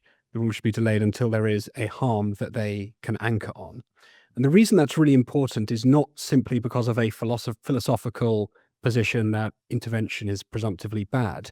The reason it's important is because unless you have a harm that you are trying to address and that you can concretely argue about, rulemaking is replaced by a value-free void into which pure lobbying and rent-seeking step. You'll simply have different parties arguing and trying to push a regulator to allocate rents in the way that best suits their businesses. Now, I think that actually there are very important safeguards that have been built into the UK legislation against that happening. So, for example, it is kind of trite among regulatory lawyers to just throw their hands up and say, look what broad powers the CMA has, there's nothing that can be done about it. But actually in the legislation, there is a set of statutory objectives that the CMA has to show that companies are deficient against when deciding to regulate. So, for example, that the terms in which they trade are not fair. There is a requirement for regulators to have particular regard to the benefits of consumers that may be enhanced or lost through regulation. There is an explicit principle of proportionality and a recognition in the legislative materials that intervention may engage companies' property rights and ECHR rights. And there is also a principle that if companies' conduct might theoretically infringe some of the rules that are imposed, it can nevertheless be justified by countervailing benefits. And so I think actually I'm not aware of any legislator who has said there doesn't need to be harm. We just go ahead and charge ahead with rules to try and remake markets in the way that we think they should be made. But I think it's really important that regulators do anchor on this principle that rules should evolve to fit the harms that they're seeing and that are substantiated, and not simply to make rules because of a preference about how a market should look. Thank you. To Annabelle, I think my question is kind of broadly around bringing a ecosystem perspective to this. So how do you think about compliance, given that if you apply a rule in one place, that'll kind of cascade through a system? The ecosystem may be to some extent integrated by a platform. Apple, for example, to control a lot of aspects of that ecosystem, or it may be voluntary, but according to APIs or something like that. So how do we think about the way regulation is applied and then works itself through an ecosystem? And I suppose there's a broader question about how should regulators view ecosystems, because they tend to like to take things apart, have competition in every aspect. But does that involve any trade-offs in terms of innovation? Do you sometimes need an ecosystem to get innovation?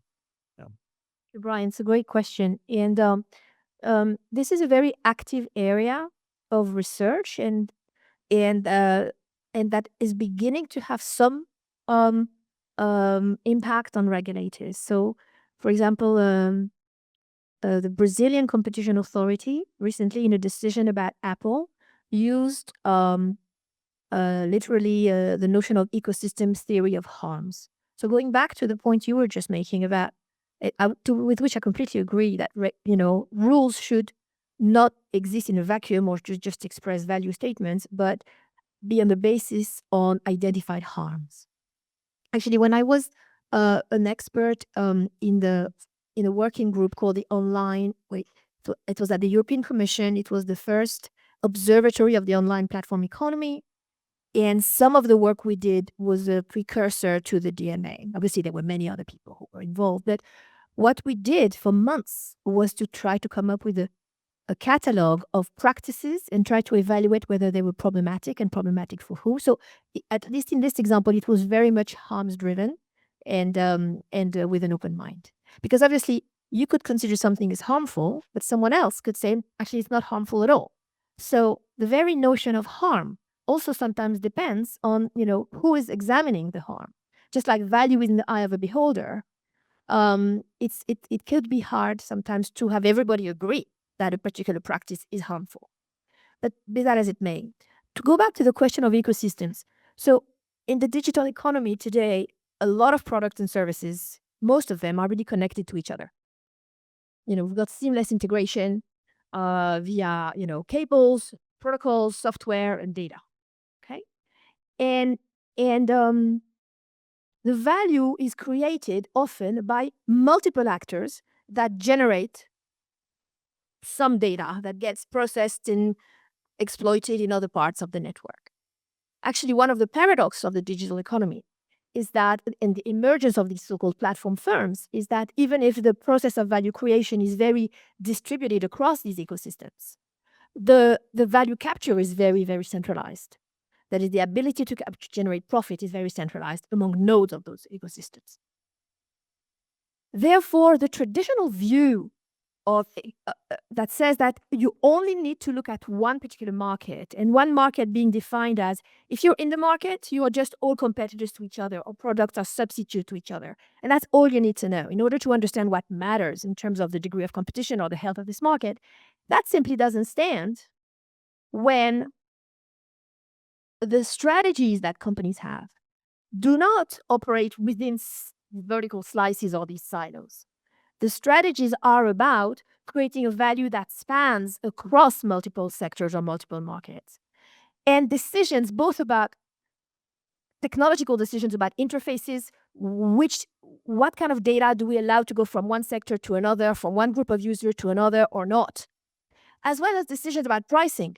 Which part of this value proposition are we going to give away for free? Which part are we going to charge for? All these decisions are taken together. Okay. And that's why you have sometimes companies that seem to compete with each other on something. For example, you could say that Google and Facebook or Meta are competing for the attention of advertisers. You see that they're doing it in very, very different ways, with very different things that they sell and things that they make money of and other things that they give away. So it is necessary to consider an ecosystem, that is a constellation of companies that are going to work together to produce value, in order to then ask the questions about regulation and so forth. So just to finish on this, one tough nut to crack is to say, how do we define an ecosystem theory of harm? Do we need to mobilize this notion of ecosystem to describe a certain kind of harm that perhaps could not have been described, by other concepts, just as foreclosure or preventing a company to enter and things like that? It turns out, and I don't have the time to go into detail, yes, there is really a need to expand the regulators' tools so that it matches the strategic toolkit that companies have when they enter, price, and design product and services in these interconnected markets. Thank you. I'll start with a kind of set of related questions for Ollie again. Well, the first one is kind of a more practical thing. How do you translate regulation and regulatory language into engineering decisions as a practical matter? It kind of related to that, and something that I think is more prominent now, and kind of comes in three forms. When is it better to launch a product globally that complies with all regulation versus launching somewhat different products in different markets, which we've seen happening recently with AI and other services, where they're not, a new version is not necessarily released in all markets at the same time or with the same features.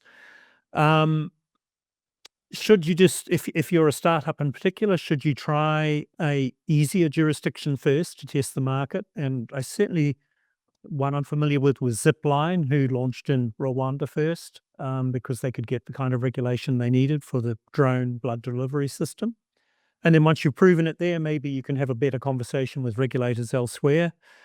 And then the other question is related to size. If you're small but scaling, some of these regulation kind of comes in with thresholds. How do you think about that? So it's kind of bringing it back to, if you're a company and you're looking at the regulatory landscape, how do you deal with that? What do you do in the product space? Okay. So maybe on the how do we operationalize the regulations that we receive at Google? As Annabelle has said, I think it's very, very fair to say that in some areas we're across competition and non-competition issues. There are thousands of rules that you have to bear in mind for a particular launch, and that has a certain amount of demands. For the product launch decisions that are taken by the teams that I work with at Google, I suppose it becomes sort of beautifully, elegantly simple. It's a question of, am I going to launch it never, later, or now? Right? That's kind of that's the call.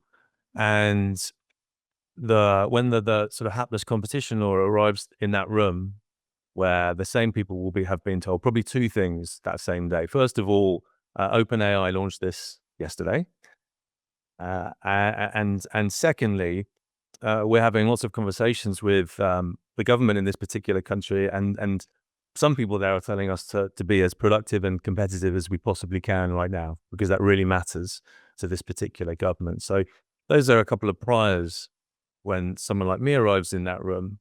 And then how do you operationalize what you bring in your roll-along suitcase with you? Well, first of all, is that suitcase carrying like a heavy tome of abstract terms? If that's the case, then probably tracking towards much later or never. I think that's a natural consequence of that. The speed with which our launch decisions have to be taken does not give you infinite time and capacity to sit with me and pass through complicated tomes of legislation. So is the law itself, is the text clear? How many laws are there? Can we understand quickly what we need to do? If it's not the case, and oftentimes it can't be the case, because as colleagues here have said, also you need to accommodate future product designs. Not every piece of legislation can perfectly envisage what is ahead of it. So there will be times when there's some abstract text that you have to deal with. Then it comes down to the nature of the relationship with the regulator and the agency that you're dealing with in a particular moment. Can I quickly talk to them? Can I quickly bring my engineering lead, my product design lead to that agency to talk about what we're doing, to try and understand whether there's a way to track through the rules and regulations as they apply to this particular launch? That's tremendously helpful, varies quite significantly between agencies. It is a function of courage and confidence, but I think where the laws are not clear, your ability to do that allows you to track much more towards the now, or if not now, then soon, rather than the never or much later. So that's a little bit about how we sort of think about operationalizing these things. Truth be told, there are some areas of law currently where we already know, without going into a room, that the answer will be much, much later. It is very complicated to launch in this particular jurisdiction. I do think there is a challenge in the European Union right now. I do think there is a patchwork of legislation, and I see it. I see product decisions leading to delay. AI mode in search was something that was launched much sooner in the UK than the rest of Europe. It's still not launched in France, and that is a function to some extent of the regulatory framework in which we're operating. As to your second question about the when does it make sense to go global or regional or by country, perhaps it's related to my first answer there. I think in a perfect world, you would launch globally, collect all of the test data, and then iterate as quickly as possible, so all consumers and businesses have the opportunity to react to the launch, which may not work in its first iteration, but it's good to learn that as quickly as possible. In practice, that rarely happens. In practice, what tends to happen is that we're looking to regions and countries where we have the kind of relationship that I've described, at least in the competition framing, where we're able to say, listen, we're not entirely sure what this law requires. We do have a good relationship with this regulator. We will be able to talk with them. They are not going to immediately fine you billions of euros if we get it wrong in the first month or two. We'll have an opportunity to iterate, and we'll work with this regulator to move at pace to give you the feedback that you need. And I think you'd be surprised by the appetite within Google to have those kinds of conversations, to travel physically to talk to people about the nature of the launches, to ensure that they can launch at speed. The third part of the question, sorry. Scale. Guys, we only have about, we're about 10 minutes or 5 minutes over, so you got 5 more minutes. Yeah, I just very, very quickly. The larger your scale, the more necessarily the more regulation you have to manage. That's a consequence of success. I think there's just a question of how much of it needs to come with that scale. One quick comment I'll make based on what you've said, which I think is interesting to an economist. It was mentioned earlier that, from a competition perspective, you're interested in prices and quantities. But you mentioned products that don't launch in a particular market or at least are delayed. And so there's an interesting question about what is the cost of just not having something. It's not having it and having it a bit cheaper or a bit more expensive. It just doesn't exist. And that can be a much larger economic cost, and we probably don't think enough about that. I'll move on to Alexandra.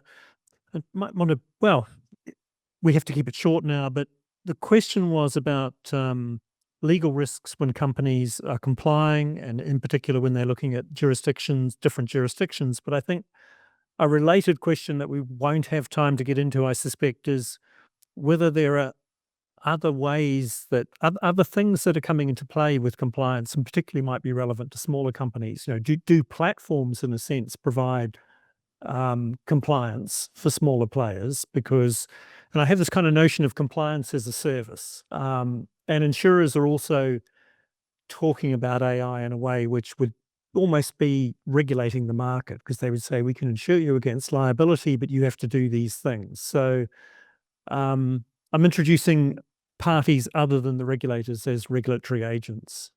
Say what... Maybe just one quick one. I think the more insurance you need against inadvertent breaches of the law, the more problematic that law probably is. Because in a perfect world, you should have laws that are clear, justiciable, everyone knows what they do, and that is the contribution that the rule of law can make, I think, to economies at large, but digital economies in particular, where the law has to be able to accommodate new products and new entry. And I think my plea coming away from all of this to regulators would be a little dumber and a little simpler. Focus on the things that really matter: price, quantity, product availability. And I think if regulators focus on that, then they're not going to go far wrong. Annabelle, I think I'll kind of leave it up to you, but one question I had, you mentioned this kind of ecosystem perspective. If you want to answer that question, is how would you actually go about getting regulators to think that way? I think to tie actually the points of my co-panelist here, when we're talking about compliance of, say, big tech platform firms, as well as compliance of ecosystem members, which may be, a third-party seller on Amazon Marketplace, for example. It's very important to realize that big tech platform companies don't just sell products, right? So, for example, one of the big role of Amazon with Amazon Marketplace is to govern the compliance of millions of vendors globally. So they play a role of a government, if you wish. And the question of, can they keep the platform safe from fraud? Can they regulate their platform so that the sellers don't cheat, don't sell dangerous products, don't put fake reviews, don't attack other people, other sellers, etc., is really important. And we have a new paper that just came out in Research Policy that showed that third-party sellers, some of them transgress, so they don't comply, they cheat, and some of them are good boys and girls, they do what's expected, and some of them are somewhere in the middle. That's the starting point. But then we've interviewed many, many, many of them, and we've looked at thousands of pages of reports. What's really interesting is that when the third-party sellers, i.e. the ecosystem members, observe the behavior of the central actor here, which is Amazon, and they observe them not doing such a great job at governing the platform, apparently punishing some people for some transgression, but not other people for the same transgression. So a sort of developing a mistrust of the platform authority as a regulator, because they seem to police in a very ad hoc manner the compliance of their own rules.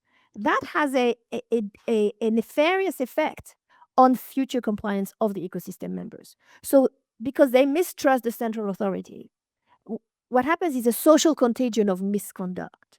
So it's like a ripple effect, a cascading effect of misconduct that happens. And we shouldn't overlook the role of those central actors in the way they behave and they govern their own ecosystems to influence positively or negatively, millions of ecosystem members, which, there's no reason to assume that they are all honest or they're all cheating, but they certainly can look at each other's behaviors.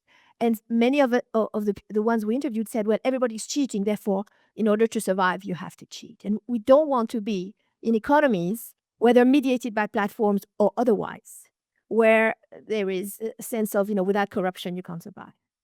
Thank you. I think with the remaining time, we want to take audience questions.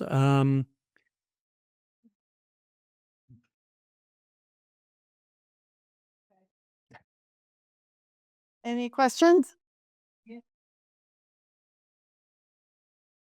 Okay, and I'll be very short. I really love your example about ecosystems of arms. I was curious to know about how you measure times and degrees that the arm can be caused at. An example, in the US, the financial market is far more liberal, and so everybody can invest in anything. In the UK and Europe, we are far more conservative with preventing people who are not high net worth and sophisticated investors to invest in private assets like startups.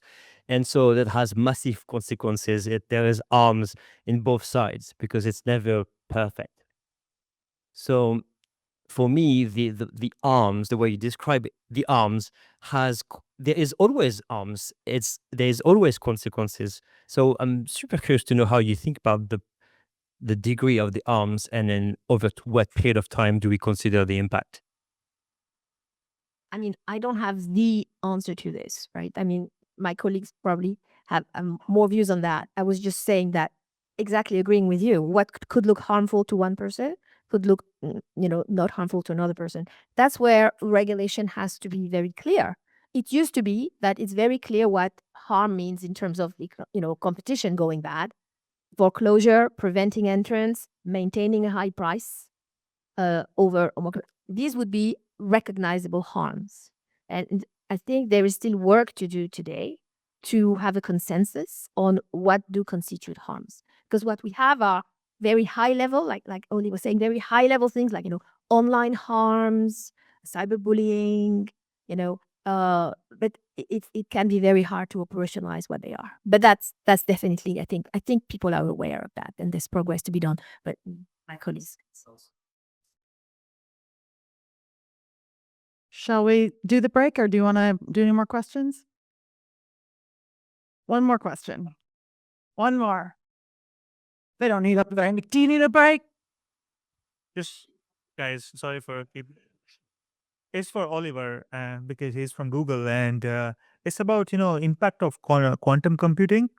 Google has been in news recently, like they have come up with breakthroughs in quantum computing, and they are like leading in that sector versus any other. Like they might not have any advantage, early advantage in terms of AI, because ChatGPT founder OpenAI were leading it in now. So I wanted to understand how the quantum computing will impact, the AI implementation, right from the policy development to the final product. Do you have any words on that, please? In the remaining seconds of the thread, look, I would say I think it's a fascinating question. I think it just very quickly to tie it back to some of Animal's remarks. We think about the ecosystem. I think there are many different dimensions, and one of the ways you can think about the ecosystem is across the AI stack.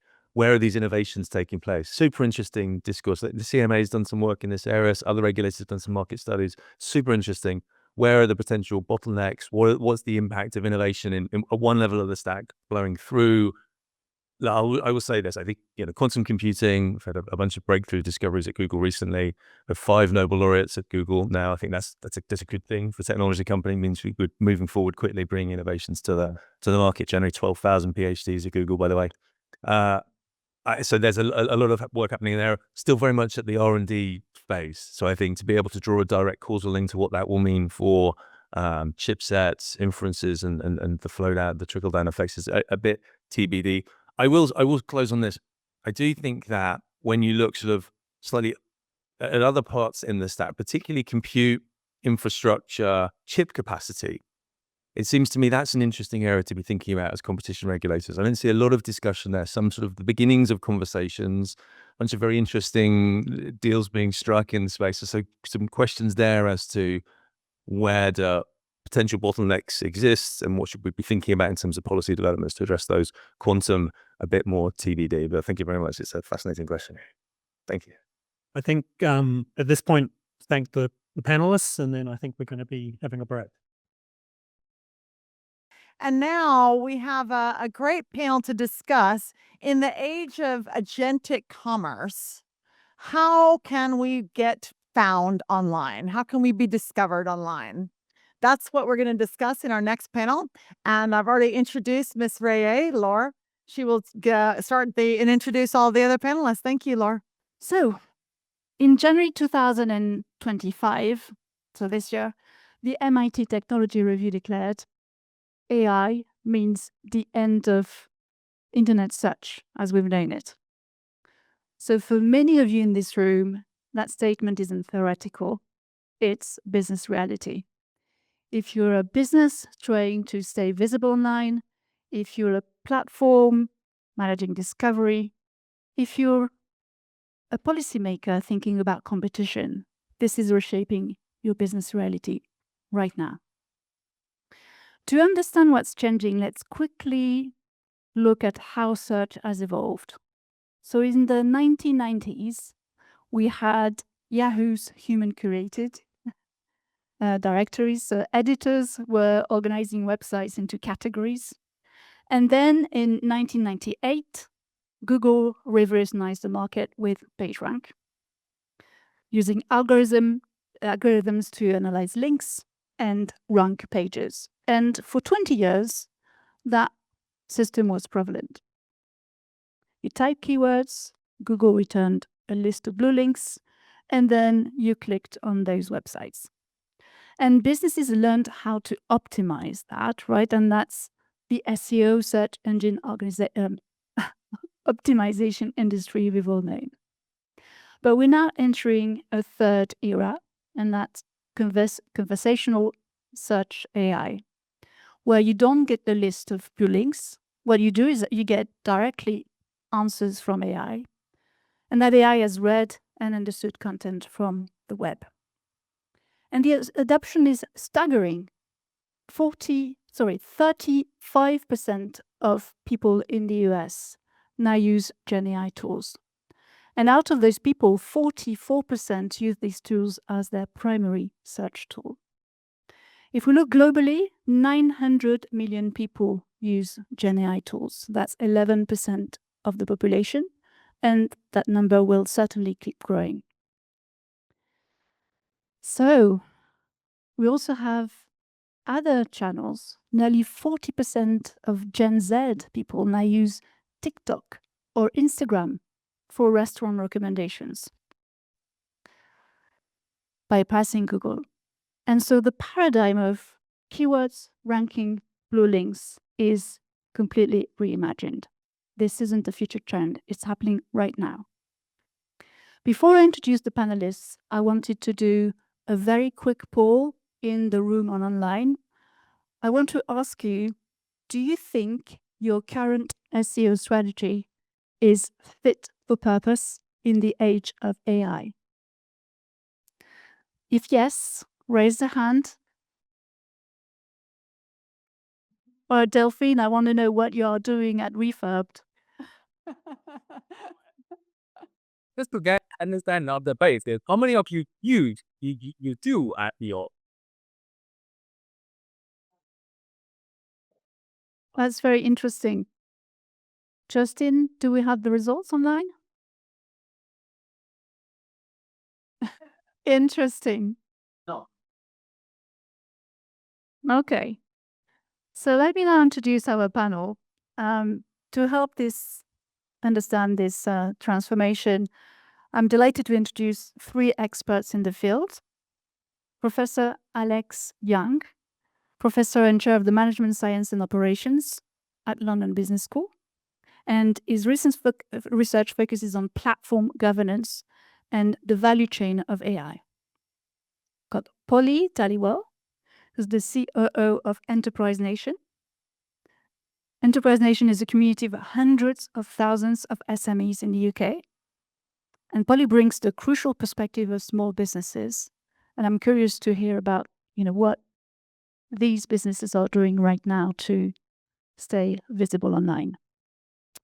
And last but not least, John Anshaw has worked in organic search for the last 20 years and a visiting lecturer at the University of Hertfordshire.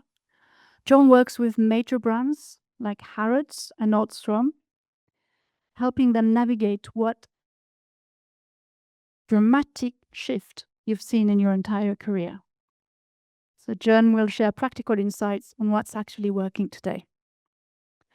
And for people who've have just joined the room, we've just published 2 reports, Collective Intelligence for AI, which you can grab as you leave the room on this very topic.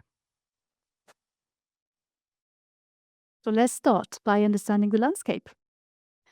Perhaps let's start with all of you introducing yourself and sharing what you've been observing in your field. How has the landscape changed over the last 18, 24 months? What has surprised you most about this transformation? I'll go first. Thank you. Yeah, I said to my wife this morning, I'm going to go and talk about search and the fact I've worked in search for 20 years. And she said, no, you haven't. It's been like 25. And it's true. And for 23 of those years, search and SEO was boring. It was easy. Search was boring. There were blue links and it had to change. And of course, it all changed at the end of 2022. And before the end of 2022, all we had to deal with was algorithm updates. The initial ones, Big Daddy, Jagger, back in the day, that caused you to either gain in visibility or drop in visibility. And then we had broad core updates that happened every 3 months. You could win or lose everything overnight, but those were fine. And then we had spam updates, helpful content updates, quality updates, double eat, all of these things that as SEOs we had to do to content and websites to make sure they could be found behind blue links. So we'd stopped caring about Yahoo back in the day. We stopped caring about anything except Google. And for 23 years, life was good. And then OpenAI came along and launched ChatGPT.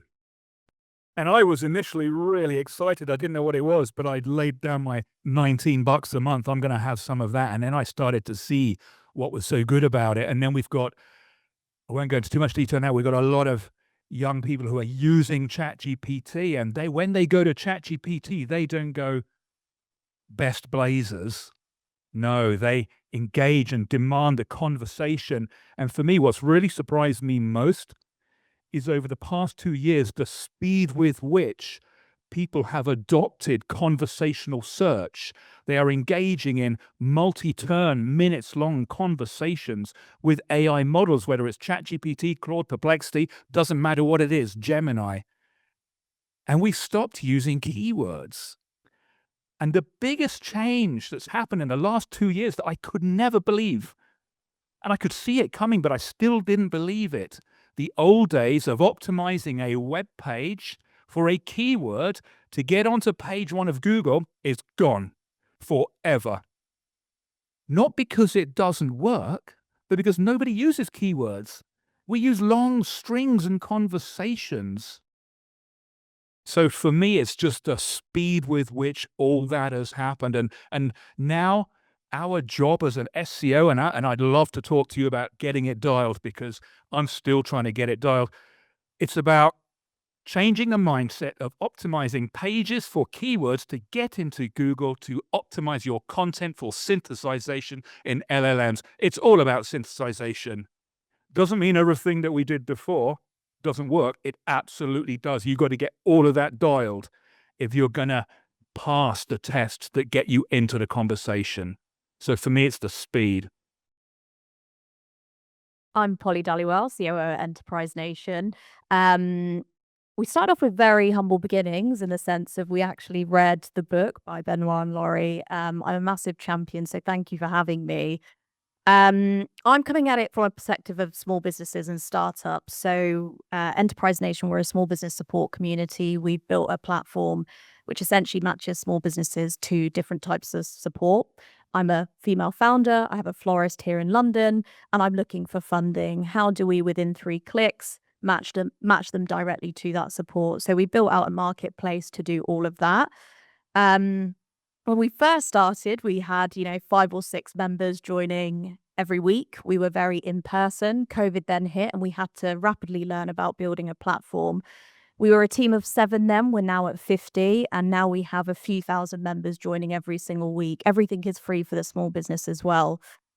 So with that has come a lot of responsibility of everything that we talk about in these rooms. We have to simplify for small businesses and startups. So not everyone is in the digital space. The florist down the road is not thinking about what you're talking about. She's thinking how, when someone searches for, I'm looking for flowers for my mum at Christmas, someone who's maybe 25, how does a florist down the road show up?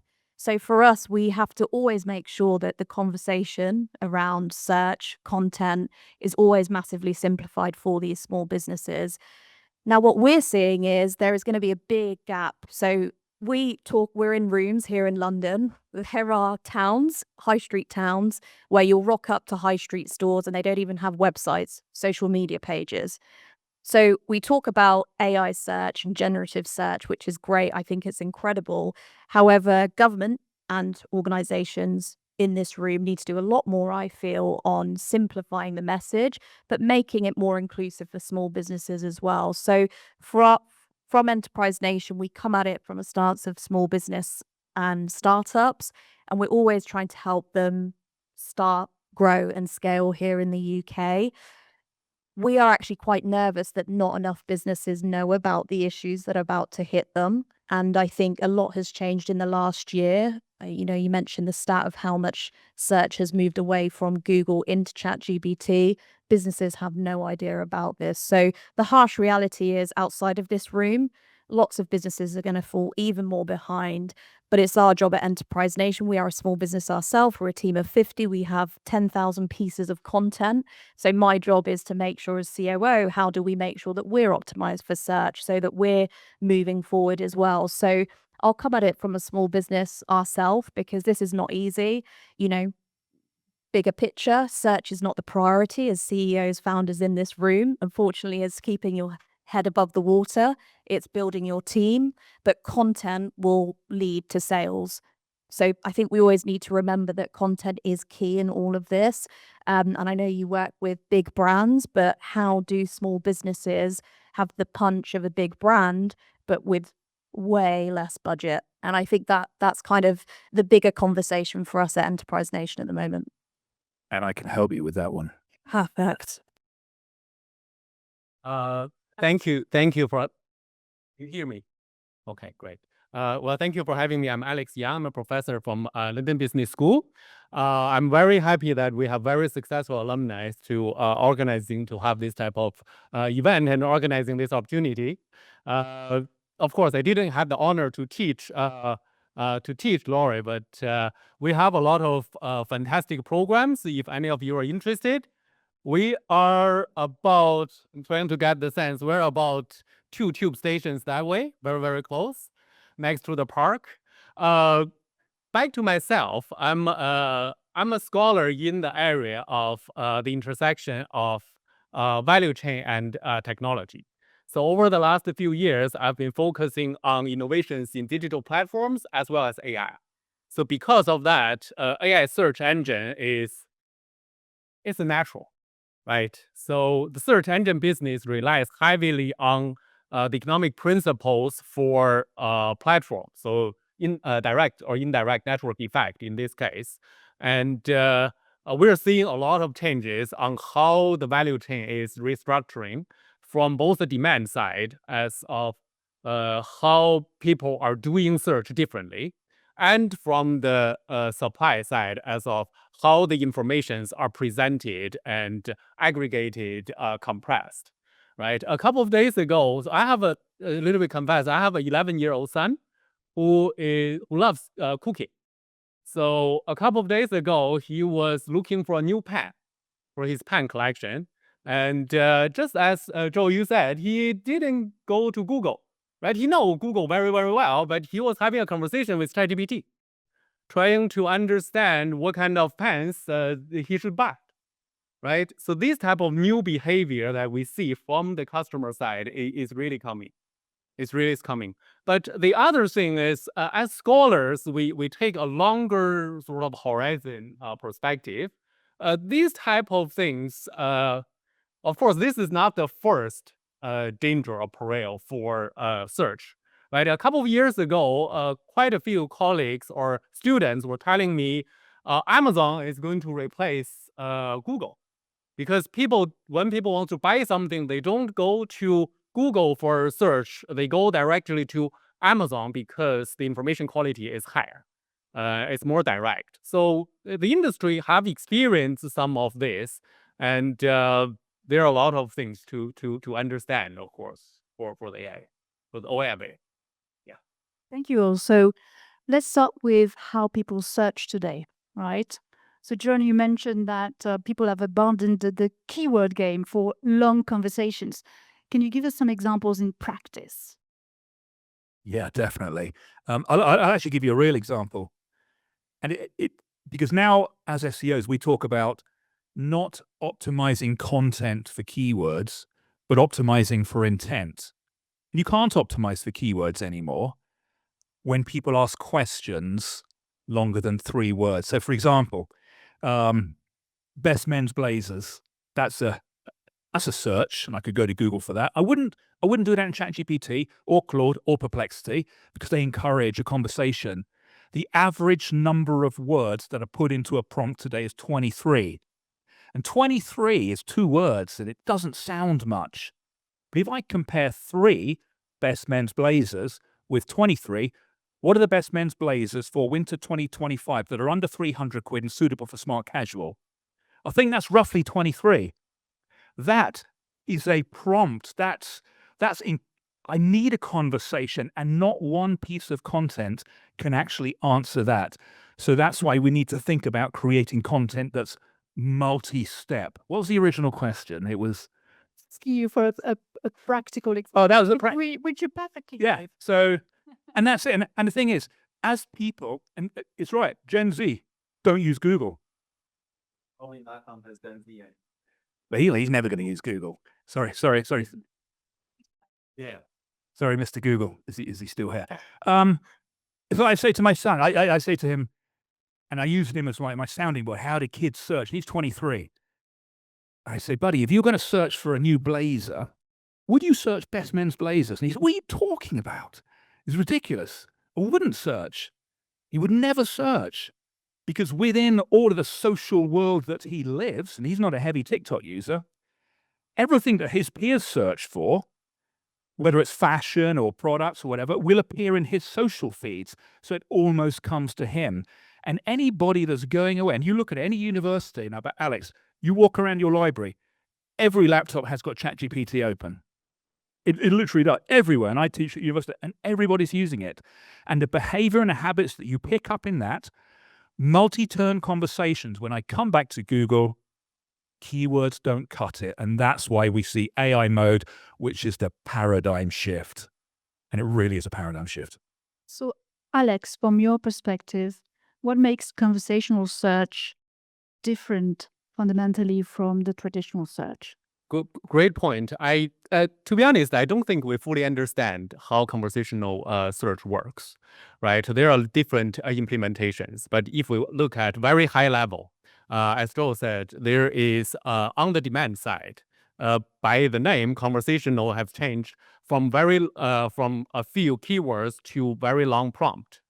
But the question is, you have to look at how this prompt is translated into the search engine, right? So, for example, Perplexity, we know that's the original AI search engine, right? Initially, what they do is basically they are linked to the Microsoft Bing search engine API. And when you enter a very complex prompt, of course, we don't know exactly how they do that, but we know at a high level, somehow they are condensing your prompt and translate that into a Microsoft Bing query. And once they take the query back, they're going to generate using their large language model. right? But of course, now they claim they're doing differently. They have their internal search. They're probably doing all the crawling, the indexing by themselves. So with that, I think the important thing first is to, of course, recognize there is a very big change in terms of customer behavior, right? But also in terms of how search engines or AI search are translating this behavior into traditional information retrieval, we need to better understand it, right? That's from the demand perspective. Of course, from the supply perspective, traditionally we have a bunch of links, right? As you have mentioned, we have a bunch of links, and now we have a summary, right? So if you think about this, that's two products bundled together. The first part is information retrieval. The second part is information synthesis or aggregation, right? And AI search engine, when you think about these two components, are they substitutable or are they complementary, is not yet clear. It depends on the quality of the aggregation, right? So those are the open questions that we need to understand. From my perspective, I'm doing a little bit research on this. I just do a lot of tests myself, right? So I try to understand when I put in different prompt, what kind of results come out. Another example for OpenAI. Initially, when they had ChatGPT search, as far as I understand, they don't have a full rank of pages like what Google does, right? They have a very small set of curated website, for example, Wikipedia. For some other, what they believe to be high quality website like Financial Times. And they are basically doing retrieval augmented generation based on this subset. If that is going to be a norm, then probably I would really worry about small businesses, right? Because they won't be in this curated list. So again, from that side, we need to understand better how how AI search engine works. I think that's number one for me. So clearly the customer behaviors are changing. Polly, I'm interested to know, so what's the level of awareness of SMEs? Are they aware that they need to do something? No, they have no idea. So at the moment, so this year, 3 things that have been on their mind: access to finance, access to new talent, access to new markets. Content search is just not on their radar at all. A lot of business trying to make sure that next week's budget is not as bleak as what they're making out, and that's a very real perspective. But from our side of the fence, what we do see is the appetite to learn. So Enterprise Nation is a for-profit company. We work with big brands, Google, Microsoft, and we try and bring them around the table with government. So for us, it's super important for the likes of Google, Microsoft, and others to educate right at the top of the funnel. So how do you go into the spaces and places where these high street brands, these jewelers, these blazer companies show up outside of London, Oxford Street brands or an Amazon or whoever? And so we've run a program with Google. We popped up in 50 places, small towns in Wales, in Scotland, in England, and it's great. You see in real time how teaching them about AI is going to impact how they appear in long tail searches when people are looking for something custom or something very basic. So small businesses don't know, but that's also the opportunity. So I don't know if I understand most of you are probably small businesses yourself, or you work for university, so you also have your hat on of how can I support individuals to improve search, for example, but you might be small businesses yourself, so you have to think about that. But there's also then a worry of the content they have spent years finessing, years to get on page 1 of Google, keyword optimized. Where do you start?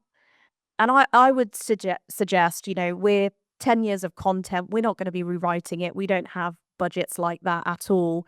However, we are going to turn it on its head a little bit, look at our top 20 most ranked pieces of content in certain parts of our business and sectors and topics that we cover, and then we will make it more optimized for generative search. So that's how we're going to approach this. We have 2 people in our content team, so that's how we can actually manage their time as well.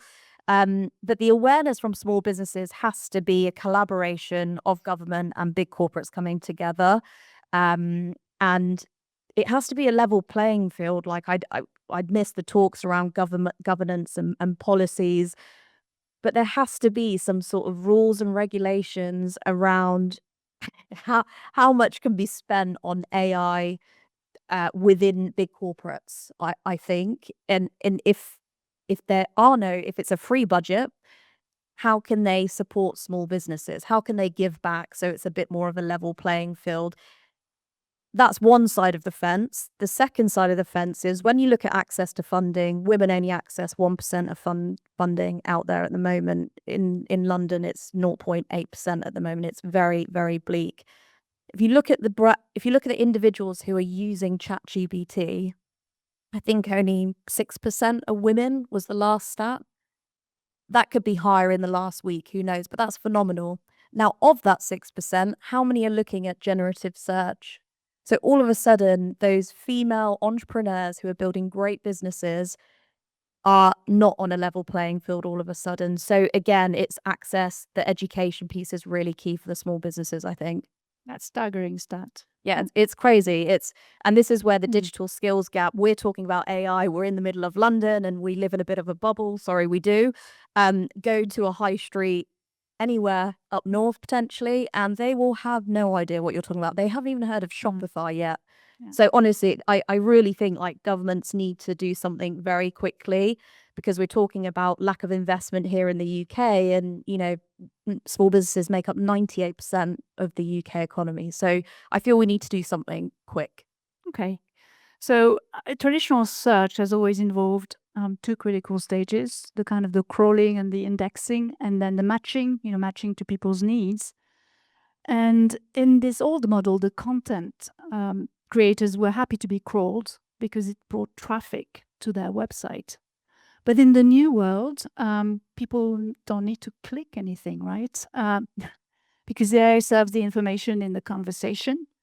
So this alliance is breaking. So I'm interested to understand, Alex, if it's breaking, what's the way forward? Are there any economic framework going, possible, especially for content creators? Yeah, absolutely. So this is some of my recent research. I looked at both from the regulatory angle and from a sort of design angle, business model design angle, innovation angle. So many of you probably remember back in end of 2023, there is a big lawsuit between OpenAI and, between New York Times and OpenAI and Microsoft, right? The lawsuit is still going on. The central pieces of tension is based on the notion of fair use, right? Basically, if I'm an AI company, could I just crawl information from a website for free and use that for AI model training, right? And that's the basis of a lot of the subsequent negotiation. But when it comes to AI search, the problem becomes a lot more severe.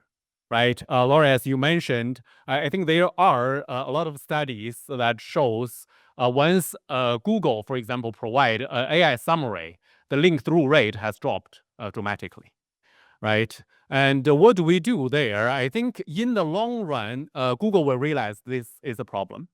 We'll probably, I don't know if we have time to talk about competition. Right now, if you think about Google as a monopoly, they would have the incentive to curate the content network, right? Because they would benefit the most from that. I personally believe if I'm advising Google, I believe there is a two-way payment system that could make this work, right? If my content is used in the AI summary out of the natural search, organic search results, then if it's only displayed there, or if I'm allowing Google to display my content in AI summary, I should be paid a very small fee. But if through the AI summary, the customer clicks through the AI summary to my website, maybe I will pay Google, right? This way we have the incentive better aligned in that way. That's a hypothetical. That's a theoretical conjecture. I like that. Pitch that. Where's Google? Are they in the room? No, they weren't. They last. True that, for companies whose product is information, this is existential, right? And I think you do a lot of work for Condé Nast and other publishers. What's their view on this? Are they in trouble? All publishers are in trouble. Yeah. And I've worked with a number of publishers over the years, and I've seen how their models changed. Initially, it was advertising. So everyone who lands on the page, they get some money. And then advertising stopped working because Google didn't like advertising because it slowed websites down and it's ugly and nobody wants to see those skyscraper band. Nobody wants all that nonsense. So that stopped. And then all of the publishers, whether it's The Independent, The Sun, Condé Nast, they all became affiliates. So have you ever noticed when you're searching for best fragrance, best men's lasers, you're searching best advent calendar, every single publisher right now. I'll tell you who's competing to get to the top of page one. Vogue, GQ, Condé Nast, Marie Claire, all those magazines. And they are putting a ton of effort into SEO. Or they were, but that doesn't work anymore. So they're in real trouble. So the options are licensing your content to be used for training. And Reddit's just done quite a good deal recently. The more of their content that appears in AI overview or AI mode, two very different things, then they'll get more from it. Or you can create a walled garden and force people to pay you. Or you can go for litigation in the courts and you'll end up with a deal. So yeah, I wouldn't become a publisher today. All right. Let's move to strategies to stay visible online, right? And let's stay with you, John, because you said we can't optimize for keywords anymore. We have to optimize for intent. What does that really mean in practice? How do you optimize for intent? Yeah, that sounds easy, doesn't it? I'll give you. It does, and it's easy to say. So I'll try and think of an example. So imagine you want to buy a new barbecue because Christmas is coming up. So before, we just optimized for best gas barbecue or best charcoal barbecue or best barbecues, and we'd end up behind the blue link. So Google now tells us that you have to anticipate not just the first question, but the second and the third follow-up questions. And Liz Reed, Google's VP of Search, said content needs three things to work. To up rank, you need depth, uniqueness, and originality. And why do you need those? Because if I've got 15 websites, maybe 15,000, all talking about the best charcoal barbecue, one of them, they're all going to say the same thing. So Webbers or whatever, one of them is going to stand out. The one that is employing high quality content, verifiable experience, expertise, authority and trust of the author, authority and trust of the content. And today, if you want to get Gen Z into your site, you've got to write fast content. It's got to be seen to be firsthand, authentic, social, and trusted. Why social? Because Google's getting so fed up with everybody rushing off to TikTok and Insta and wherever, it's starting to bring all of those social bits of content in there. And this is the advantage for a small business. Agility. LLMs love uniqueness, but they love fresh content as well. So if you're hitting, and you can do this on a daily basis, you can see a window of opportunity. And I had the conversation with Harrods. What if you're not in the conversation in the AI mode for best hampers? Are you able to push out some content really fast that satisfies intent? What do people want for best hampers? They want a really good hamper that's value for money that can be delivered fast. So it's about anticipating every question your audience would ask, not stuffing it onto one page, but connecting your pages together so Google can understand the relationship, not just Google, ChatGPT, Claude, Perplexity, whatever. I mean, I could go on, but I won't. It's great. Lee, what would be your advice for SMEs? For small businesses at the moment, I bet there's people sweating in this room right now. They're like, we've consumed so much, but we've got to go back to day tomorrow. So I would look at this as like a 1-year plan. When you hit January next year, try and put a plan together between now and the end of year. This is exactly what we're doing at Enterprise Nation. We're looking at our highest ranking content. We're getting our content team to rewrite it to answer questions and go deeper for a platform journey. So just taking a step back, our content sits on a platform that we built to attract a user, match them to support, keep them engaged, and then they come back and do it all again. So we have always built content to keep them clicking, keep them going. We're talking about a lot of written content here, but most content right now is video. So YouTube is one of the most used applications in the world right now, and it went through a bit of a dip and now it's come back into a high. And long form content on YouTube is really important and actually could be quicker. You know, if you and your colleague are just having a conversation on a stage, you can just upload this to YouTube and it will be there forever. So we're also saying to small businesses, diversify your content, look at posting on TikTok, on Instagram, on LinkedIn. But also the video content is super important as well, but also transcribing that so it will appear in ChatGPT, Gemini, etc. So that's our advice at the moment. But I would also say, don't forget the community. So for us, we are a small business support platform. Content is king for us. It is very important, but it is just the first step to scale the community. We started off with a few hundred members. We now have over 150,000. Next year, what we are doubling down on is in-person events. And, you know, I know we're talking about AI and search, and it's very, very important. But those businesses that will do really well in 2026 is those who are doing stuff like this and a good blend of an on-platform experience as well. So as a small business, we're looking at what events will really hit home for small businesses, startups all over the UK next year. And the content is a part of that. But if you think about it, all that event content is then uploaded onto YouTube, shorts on TikTok, etc. So I think search is very important, but for us, community is one of our values. It's the heart of what we do. So don't forget about how you're scaling your community. When someone buys your product or when someone clicks on your service, how are you making sure that they come back? They have a bit of loyalty with your brand. And that's our message to our small businesses. They feel like this is noise around them. And for us, we're always thinking, what's the value you're adding to your customer, your end user? And that could be in multiple forms. So yeah, don't forget the community. John, I just want to quick follow up. I want to double click on the strategies for larger businesses. And are there any major differences between, say, I'm a B2B brand like Ryco or versus a retailer? Are there any different strategies there? Yeah, there are. There are. I mean, yeah, so working with a brand like Ricoh, I shouldn't say it, but yes, many B2B, the content kind of sounds boring, and it is boring, but I love what you said about video. And what I would say to these brands is get your experts to have discussions about the inspiration behind the printer that they put. Printers are boring, but there's got to be something exciting in terms of how we had the vision to create this particular unit. And I've said this to a number of B2Bs I'm working with, because that short form, long form, doesn't matter. And all of the words that you see in AI mode, okay, in Google, a lot of that comes from video content.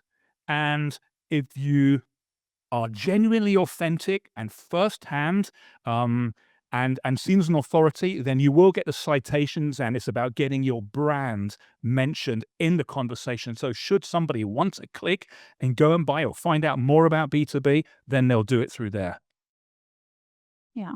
Let's just want to talk a little bit about the traffic decline, because we've seen traffic declines of 10 to 20% in UK, but also in Europe. And I mean, for which businesses is this an existential crisis versus just changing metrics? And is it a real problem for content providers? And maybe Alex, you can answer that. Yeah, sure. 2 points. One quick thing I want to follow up on what you have just mentioned about content. We've been talking about how generative AI enhance the search will affect business, right? On the other hand, we talked a lot about content generation, right? If you think about it, generative AI has a super big impact on content generation. We have to be very careful with that. Of course, it lowers the cost of content generation, but what kind of content does it generate? Right? Joe has mentioned we want the three things. The last, I don't remember, the last thing is originality. Uniqueness. That's the uniqueness and originality. So what we've found in recent research of ours is basically generative AI is reducing, it's increasing the similarity of marketing content. Right? How do we do that? I won't bore you with the heavy sort of data science part, but we did a very scientific study that is using the 2023 Italian ChatGPT ban as the experiment. So during that month, basically Italian companies, Italian users, they can't use ChatGPT. And we crawled out all the Instagram posts, small businesses post on Instagram in that month. We compare that with comparable businesses in other countries. Guess what happened? During that period, Italian Instagram posts are become more diversified compared to the other comparable companies. What about market engagement, consumer engagement? It turns out they actually collect more likes when they're more unique, right? When they're more original. Of course, we're still going to use generative AI for content creation, but it needs to be a more carefully curated process, right? That's what I was going to add on this. In terms of which companies are going to be affected, I'm sure you two have better real-world data. I'll provide a little bit theoretical background way for you to think about it, right? Who is going to be affected the most by generative search? Is those who generative search can very, very highly substitute, right? So in economics, we care about substitutability or complementarity. If you offer something that is easily substitutable by generative search, then you're in trouble. If you manage to somehow offer something complementary, this could actually benefit you. For example, if you think about traditional search and generative search, what's the difference, right? Using John's example, if I'm looking for a jacket or blazer, relative search, organic search will give me a bunch of links, while generative search will give me a more carefully curated list. If you are a business traditionally and offering this type of information aggregation service, I would be really worried.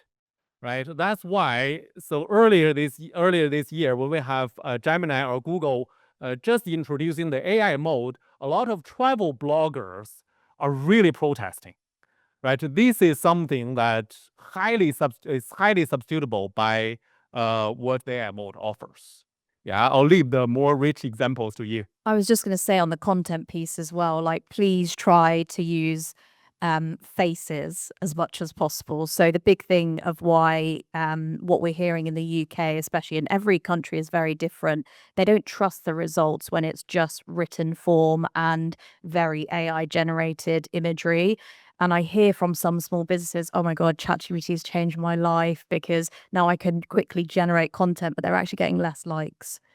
And that's because it's not trustworthy, it's not transparent, and it looks like it's been generated by AI. So I would kind of echo the point of, and this is why I go back to community, talk to your people, talk to your communities, get pictures with them, showcase them, because these are the brands that will make it through this wave and kind of succeed and stay around.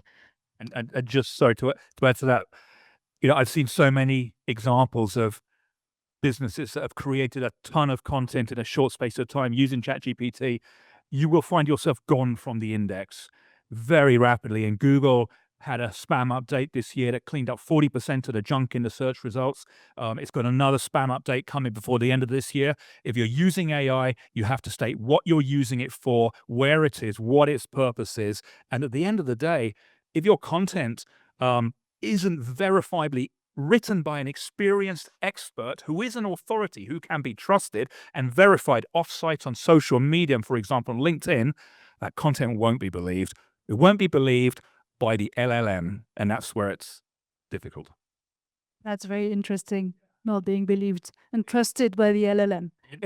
It's all about trust. And at the end of the day, what is Google's AI? It's nothing more than this thing called Gemini that takes your really long search about blazers, splits it up into 10 different searches, does a fan out, grabs that information, comes back and synthesizes it. But before you even get synthesized, you have to tick the experience, expertise, authority, and trust boxes and layer on fast content, first-hand, authentic, social trusted.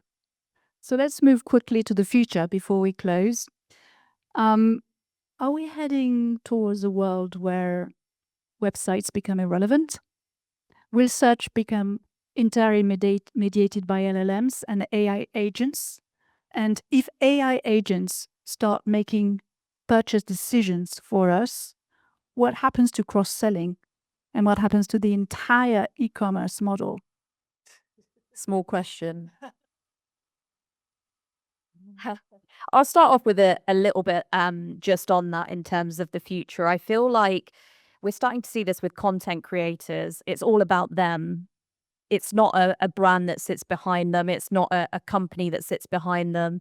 Content creators are creating trust between a user because they're trying to solve a problem or they relate to a problem that they have. Young girls watch other young girls do a shopping haul on YouTube and then they see what they're going to purchase and they're like, this is great because she looks like me, she dresses like me, she shops like me. That's going to be the future. So I go back to the community piece and your own personal brand of what you're trying to create. If you're a founder in the room, I really urge you, and I've just done this task with my team, go back to your vision, go back to your mission. I'm not saying spend days on it. We don't have days. Spend a couple of hours on, are you still grounded on what your vision and mission and your why is? Because that why creates the content. What is the problem we're trying to solve for end users? That is the content that will then lead them to your product, your service. So try and be the bit more the face of your brand. If you are a solo founder, if you have your team, get them in front of the camera. So I honestly lean into people will be the ones who kind of make it through this AI wave. We've just heard there that Google removed spam, but they can't remove you as a brand. They can't remove your social media platform, your opinion, your voice, your YouTube videos. So I urge us all to go back kind of 10 years ago and get in front of a camera. I know it's not comfortable, but talk more about why you're an expert in the space of why you started this business. And that would be my advice and the sort of future. Alex, very quickly, and then John. Yeah, absolutely. I completely concur I'll echo your point. I do think the current AI search may actually be a transient phase because we're moving so quickly with AI, right? It's very likely, and I would personally very much love the idea that I can have an agent who can buy things for me. Don't enjoy shopping that much.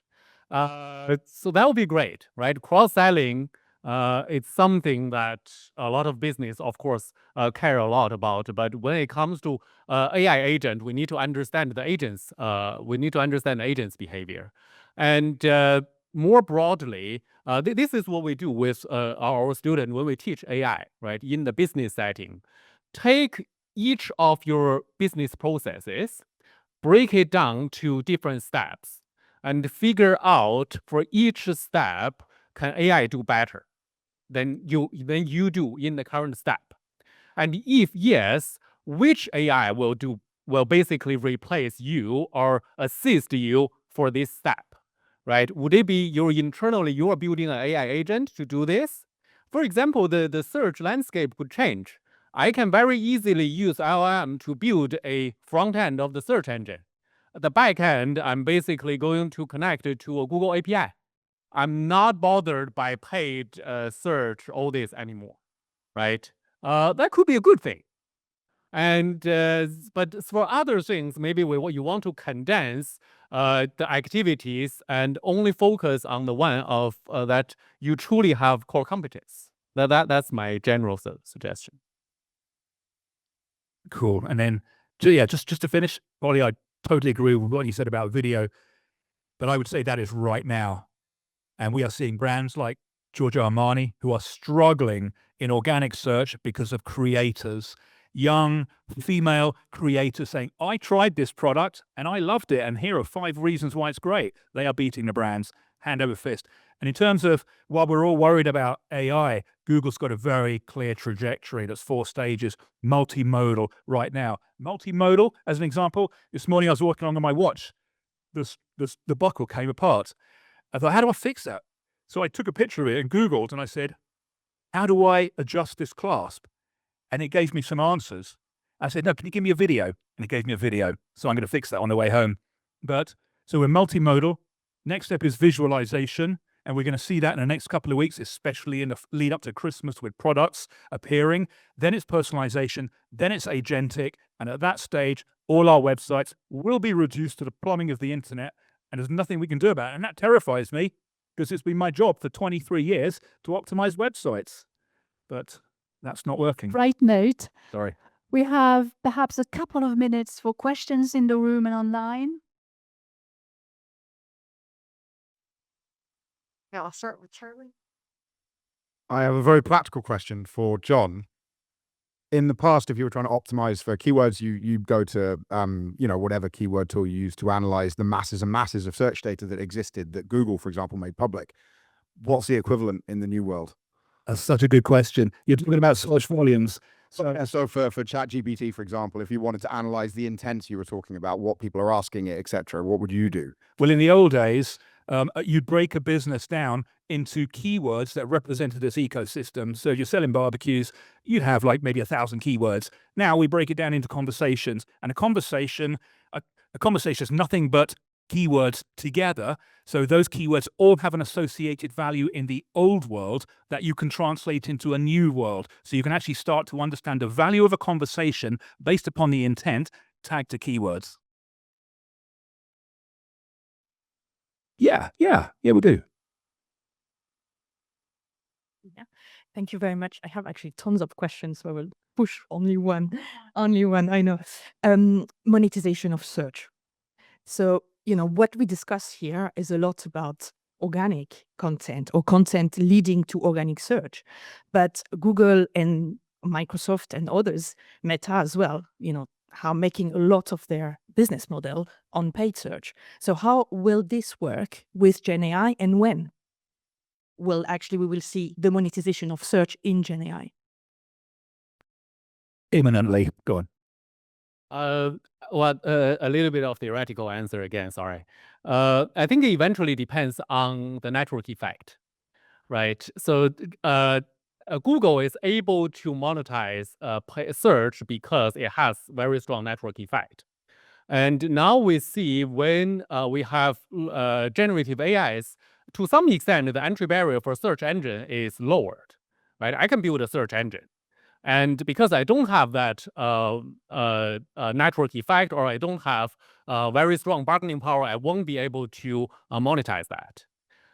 The other channel, if you look at, is the generative AI, the two providers, ChatGPT, Gemini, Grok, right? I don't see that yet, but if they are able to build very very strong network effect, or somehow customer loyalty, I believe they will do that. Won't you? If I'm ChatGPT, I would certainly insert ad in it.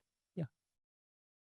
I think ChatGPT are about to do the launch, or have already, or trialed it, where you can literally buy the blazer, right? Yeah, they're doing that now. Yeah, so I feel like they'll make their money off the back of that, like how Etsy takes listing fees. Exactly. Yep.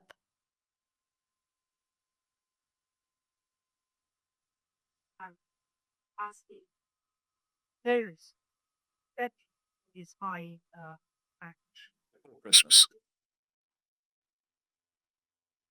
any more questions? Oh, we have one over here.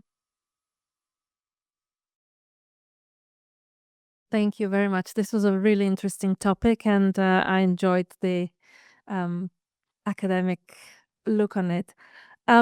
For me, when we think about search, that's a marketing whole dilemma. Do you put your money on bottom of the funnel, which would be paid search, or top of the funnel, which is the brand and brand storytelling? So from what I've heard today, it seems to me that you are alluding to brand storytelling, bringing your brand, your narrative to life. The challenge that marketing has always had has been how do they prove return on investment for that upper funnel activity? Now, I feel for AI agents to surface your brand more, you need to invest in brand storytelling. How do you measure it? How do you make the case to your finance board stakeholders to prove that this is working? I'm happy to go first on that. Really good question. We scaled our community. We probably acquired 1% of our members through paid ads. We don't do any paid advertising to acquire 150,000 members, which when I was first reading their book back in the day, I was like, oh my God, we're going to have to spend so much money on paid advertising. So for us, what helped convert those members was top of the funnel, organic content curated to solve the problem for the user.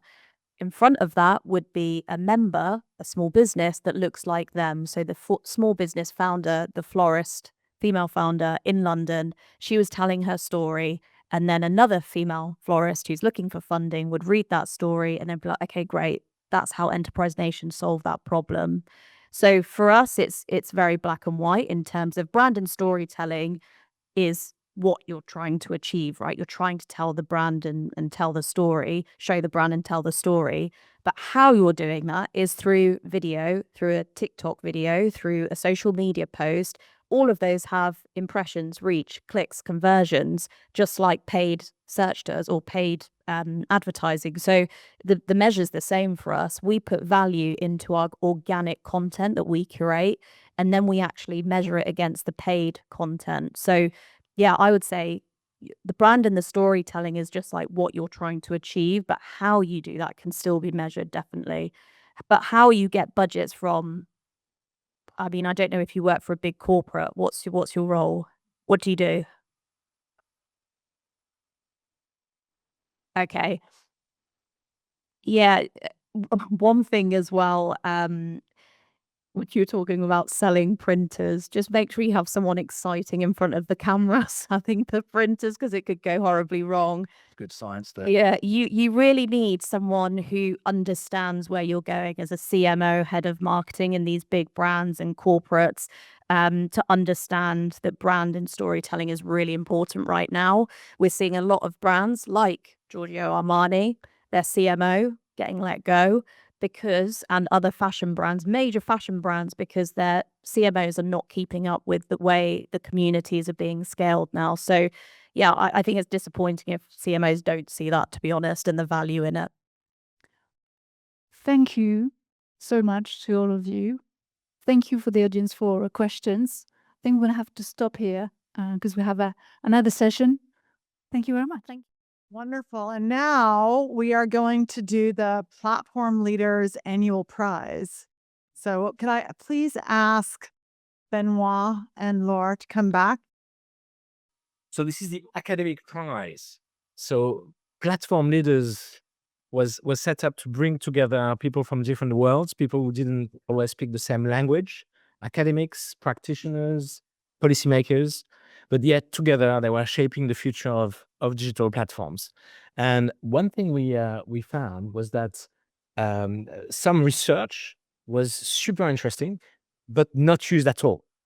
Because when you read the research paper, it's quite complicated and nobody's really translating the insights of some excellent research that is happening in digital platforms and on digital markets.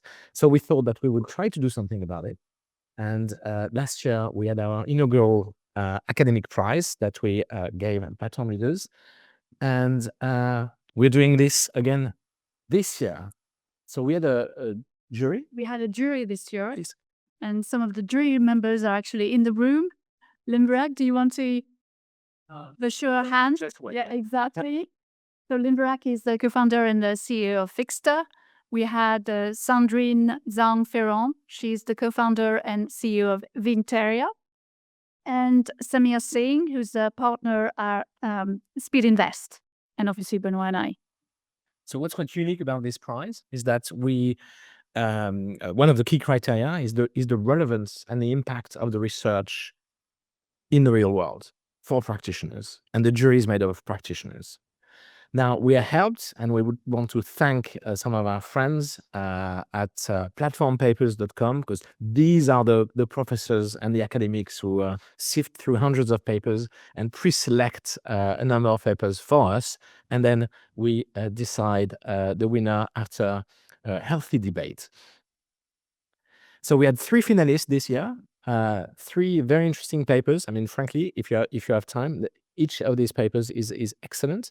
The first one is when Uber eats its own business and competitors too. And this is really what happens when you're a platform and you launch something that partly cannibalizes your other side. So the drivers of Uber, suddenly some of them had to deliver things. So, how does that work? You deteriorate a little bit your service, but you have some other effects. So very interesting paper. The second paper, more is sometimes merrier, demand spillover effects on digital platforms.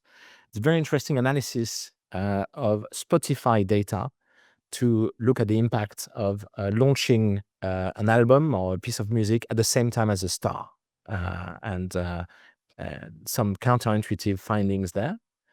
And the third paper was ban targeted advertising, privacy trade-offs, and app innovation. And this really was about something that also may sound a bit counterintuitive. You may think that banning targeted advertising for kids, I think that was one of the examples, is a good idea. But what actually happens is the quality of apps goes down because people have got less incentives to innovate, etc. So, trade-offs that are interesting to take into account. And the winner is... People hear me? No. And the winner is Dr. Manav Raj for his paper on more is sometimes merrier. So part of the prize is actually we realize we design. This is not done with AI. I can tell you that this is the old way. We design a video that actually explains the insights of the papers and is designed to be viral and helpful for practitioners. So that's the video, and then we would be joined by the author from Wharton Business School. Imagine you're an artist on Spotify. Your biggest competitor just dropped a new album. Bad news, right? Not so fast. In the physical world, when a big competitor opens nearby, they usually steal your customers. It's a zero-sum game. But platforms work differently. Take a look at More is Sometimes Merrier by Dr. Manav Raj, which highlights important considerations when it comes to platforms and spillover effects. When a superstar releases music on Spotify, they don't just attract listeners, they expand the whole market. It's like they're baking a bigger pie, not just taking a bigger slice. The research found spillovers are biggest when 3 things align. First, a superstar draws crowds to the platform. Second, Spotify's algorithms connect artists through recommendations. And third, the artist is less popular and thus benefits more from discovery, like opening acts gaining fans at a headliner's concert. The takeaway? On platforms with low search costs and variety-seeking users, timing your launch alongside a star can triple your results. Proximity to power becomes a feature, not a bug. In the platform economy, sometimes more is merrier. The tide that lifts superstars can lift your boat too, if you know where to position yourself. And once again, the right platform design is key, since it can magnify this positive spillover effect to benefit the whole ecosystem.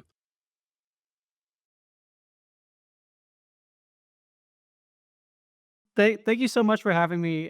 My name is Manav Raj, and I'm an assistant professor in management at the Wharton School at the University of Pennsylvania.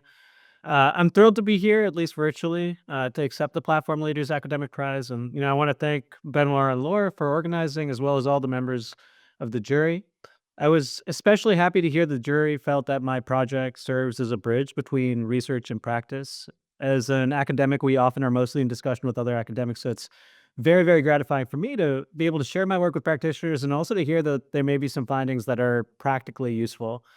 The research project, as you just saw through the video, studies competitive dynamics between complementers on a digital platform and thinks about how platform architecture and actions can shape such dynamics. And I use the music industry as a setting with data from Spotify. The idea behind this project really stemmed from my own experience as a consumer, and particularly as a consumer of creative goods. Like I'm sure many of you, I primarily consume creative goods like music and TV shows and even books through digital platform interfaces like Spotify or Netflix or the Kindle store. And it seemed to me that the nature of platform settings may have changed competition across creative actors in these settings. And in particularly, it felt to me that platforms introduced a dynamic that complicates our traditional notion of similar peers acting as competitors. For each complementer on a platform, other similar peers could mean greater competitive pressure as they compete for attention. However, we all know that the more complementers on the platform, the more attractive the platform is, and the more consumers that then come to the market. And as a very simple version of this, I thought about when my favorite artists released music on Spotify. That new music would often draw me to the platform, but I'd find myself sticking around to listen to other songs by other similar artists. So ultimately, my thought is whether the effect of having a peer present on the platform or a peer active on the platform would depend on the size of these competing effects, the negative effects from substitution pressures, as well as potential positive effects from growth in the total size of the market. And to me, it was interesting to imagine whether these relationships that we often think of as competitive could transform into something that looked a little bit different. So I was able to study this using detailed data from the Spotify platform. I collected daily data on artist performance and activity across the top 10,000 artists on Spotify. And basically, what I did is I investigated whether and when artists benefited when a related artist released an album. And what I found across the entire sample is that on average, artists saw increases in their streaming performance on Spotify following the release of an album by a highly similar peer. So put differently, despite the fact that we might think of these similar peers as competitors, on average, they would benefit from the presence of the other. But importantly, these effects were not uniform. So these positive effects, which are known as demand spillovers in my field, are larger when a more popular peer releases an album because they draw more people to the platform. So again, in the music setting, we can think of when Taylor Swift releases an album, there are massive increases in activity on Spotify that benefit the artists around her. But for the artists experiencing the spillovers, the effects are a lot larger for less popular artists who benefit more from consumers learning or being reminded of their existence. So again, if we think about Taylor Swift, we all know who Taylor Swift is. She's very top of mind for us. But for smaller artists that are swimming in her wake, these are big opportunities for learning and for attention. And finally, as the video nicely showed, the effects are really mediated by platform recommendations and architecture. The more Spotify's algorithms would push consumers from one artist to another, the larger that we would see these benefits.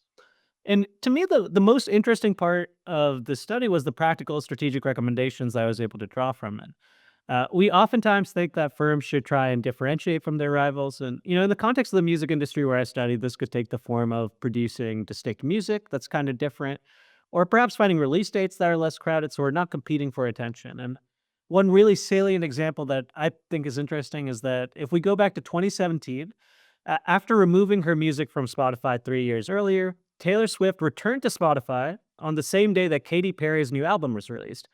And this move was thought to be motivated by a desire to hurt Katy Perry's performance because these artists were in this long-running feud. It was this big competitive interaction. However, if the relationship between these artists is not strictly competitive the way that my research shows, this kind of strategy may not have its intended effect. And in fact, in my research, I showed that on Spotify, artists benefit tremendously from releasing an album at the same time as high-performing related artists who generate these really large spillovers. So if we think about Taylor Swift and Katy Perry, despite the fact that Taylor Swift may have hoped to hurt Katy Perry by releasing music at the same time, it might have actually been a tremendous benefit to her. Taken a step further for complementers, this may also suggest that there are benefits to create music that mimics or closely resembles other superstars so that you're in position to benefit from the demand spillovers they generate, especially within creative industries. I think this is particularly interesting to think about implications for novelty and diversity of creative goods, but even across platform settings, if we're thinking about wanting a really diverse range of complementers, we want to be aware of the kinds of spillovers we're generating. And for platforms, that's a huge important practical takeaway. The architecture and recommendations that we put in place play a huge role in determining the nature of intercomplementary competition. So this is important to keep in mind when we're thinking about, again, the range of products we want to have on the platform, which complementers we might want to promote or spotlight. And it can also be helpful to communicate this idea of a growing pie or rising tide when recruiting complementers to the platform to try and allay some of the fears about competition. So as I'm wrapping up, what I do want to emphasize is that, this research is context specific. You can imagine many kinds of platform settings where we don't value variety or the cost of consumption is higher, where demand spillovers may be less relevant. I think my findings are probably most directly relevant to platforms like Spotify or YouTube or Netflix, where again, we love exploring and trying different things, and it's relatively cheap to do so. But investigating how these kinds of spillovers may manifest in settings where substitution dynamics may be more prevalent would be fascinating as well. With all that said, I want to close by thanking the organizers once more. I'm really quite honored to be considered for this prize along these other papers and to be given it. And as I mentioned at the outset, I very much value connecting my research with practice. So if any of you who are attending would be interested to connect either about this project or to talk about other things on your mind related to platforms and digitization, please do feel free to reach out via email. I'd be happy to talk further. Thank you again. Thank you very much. Good job, guys. And again, to our wonderful hosts, Laure and Benoit, a big round of applause. Thank you. And thank you for having me. And to you, Laura. All right, and now we go to the bar. And thank you to all of you, of course, for coming and all of you who are joining online as well.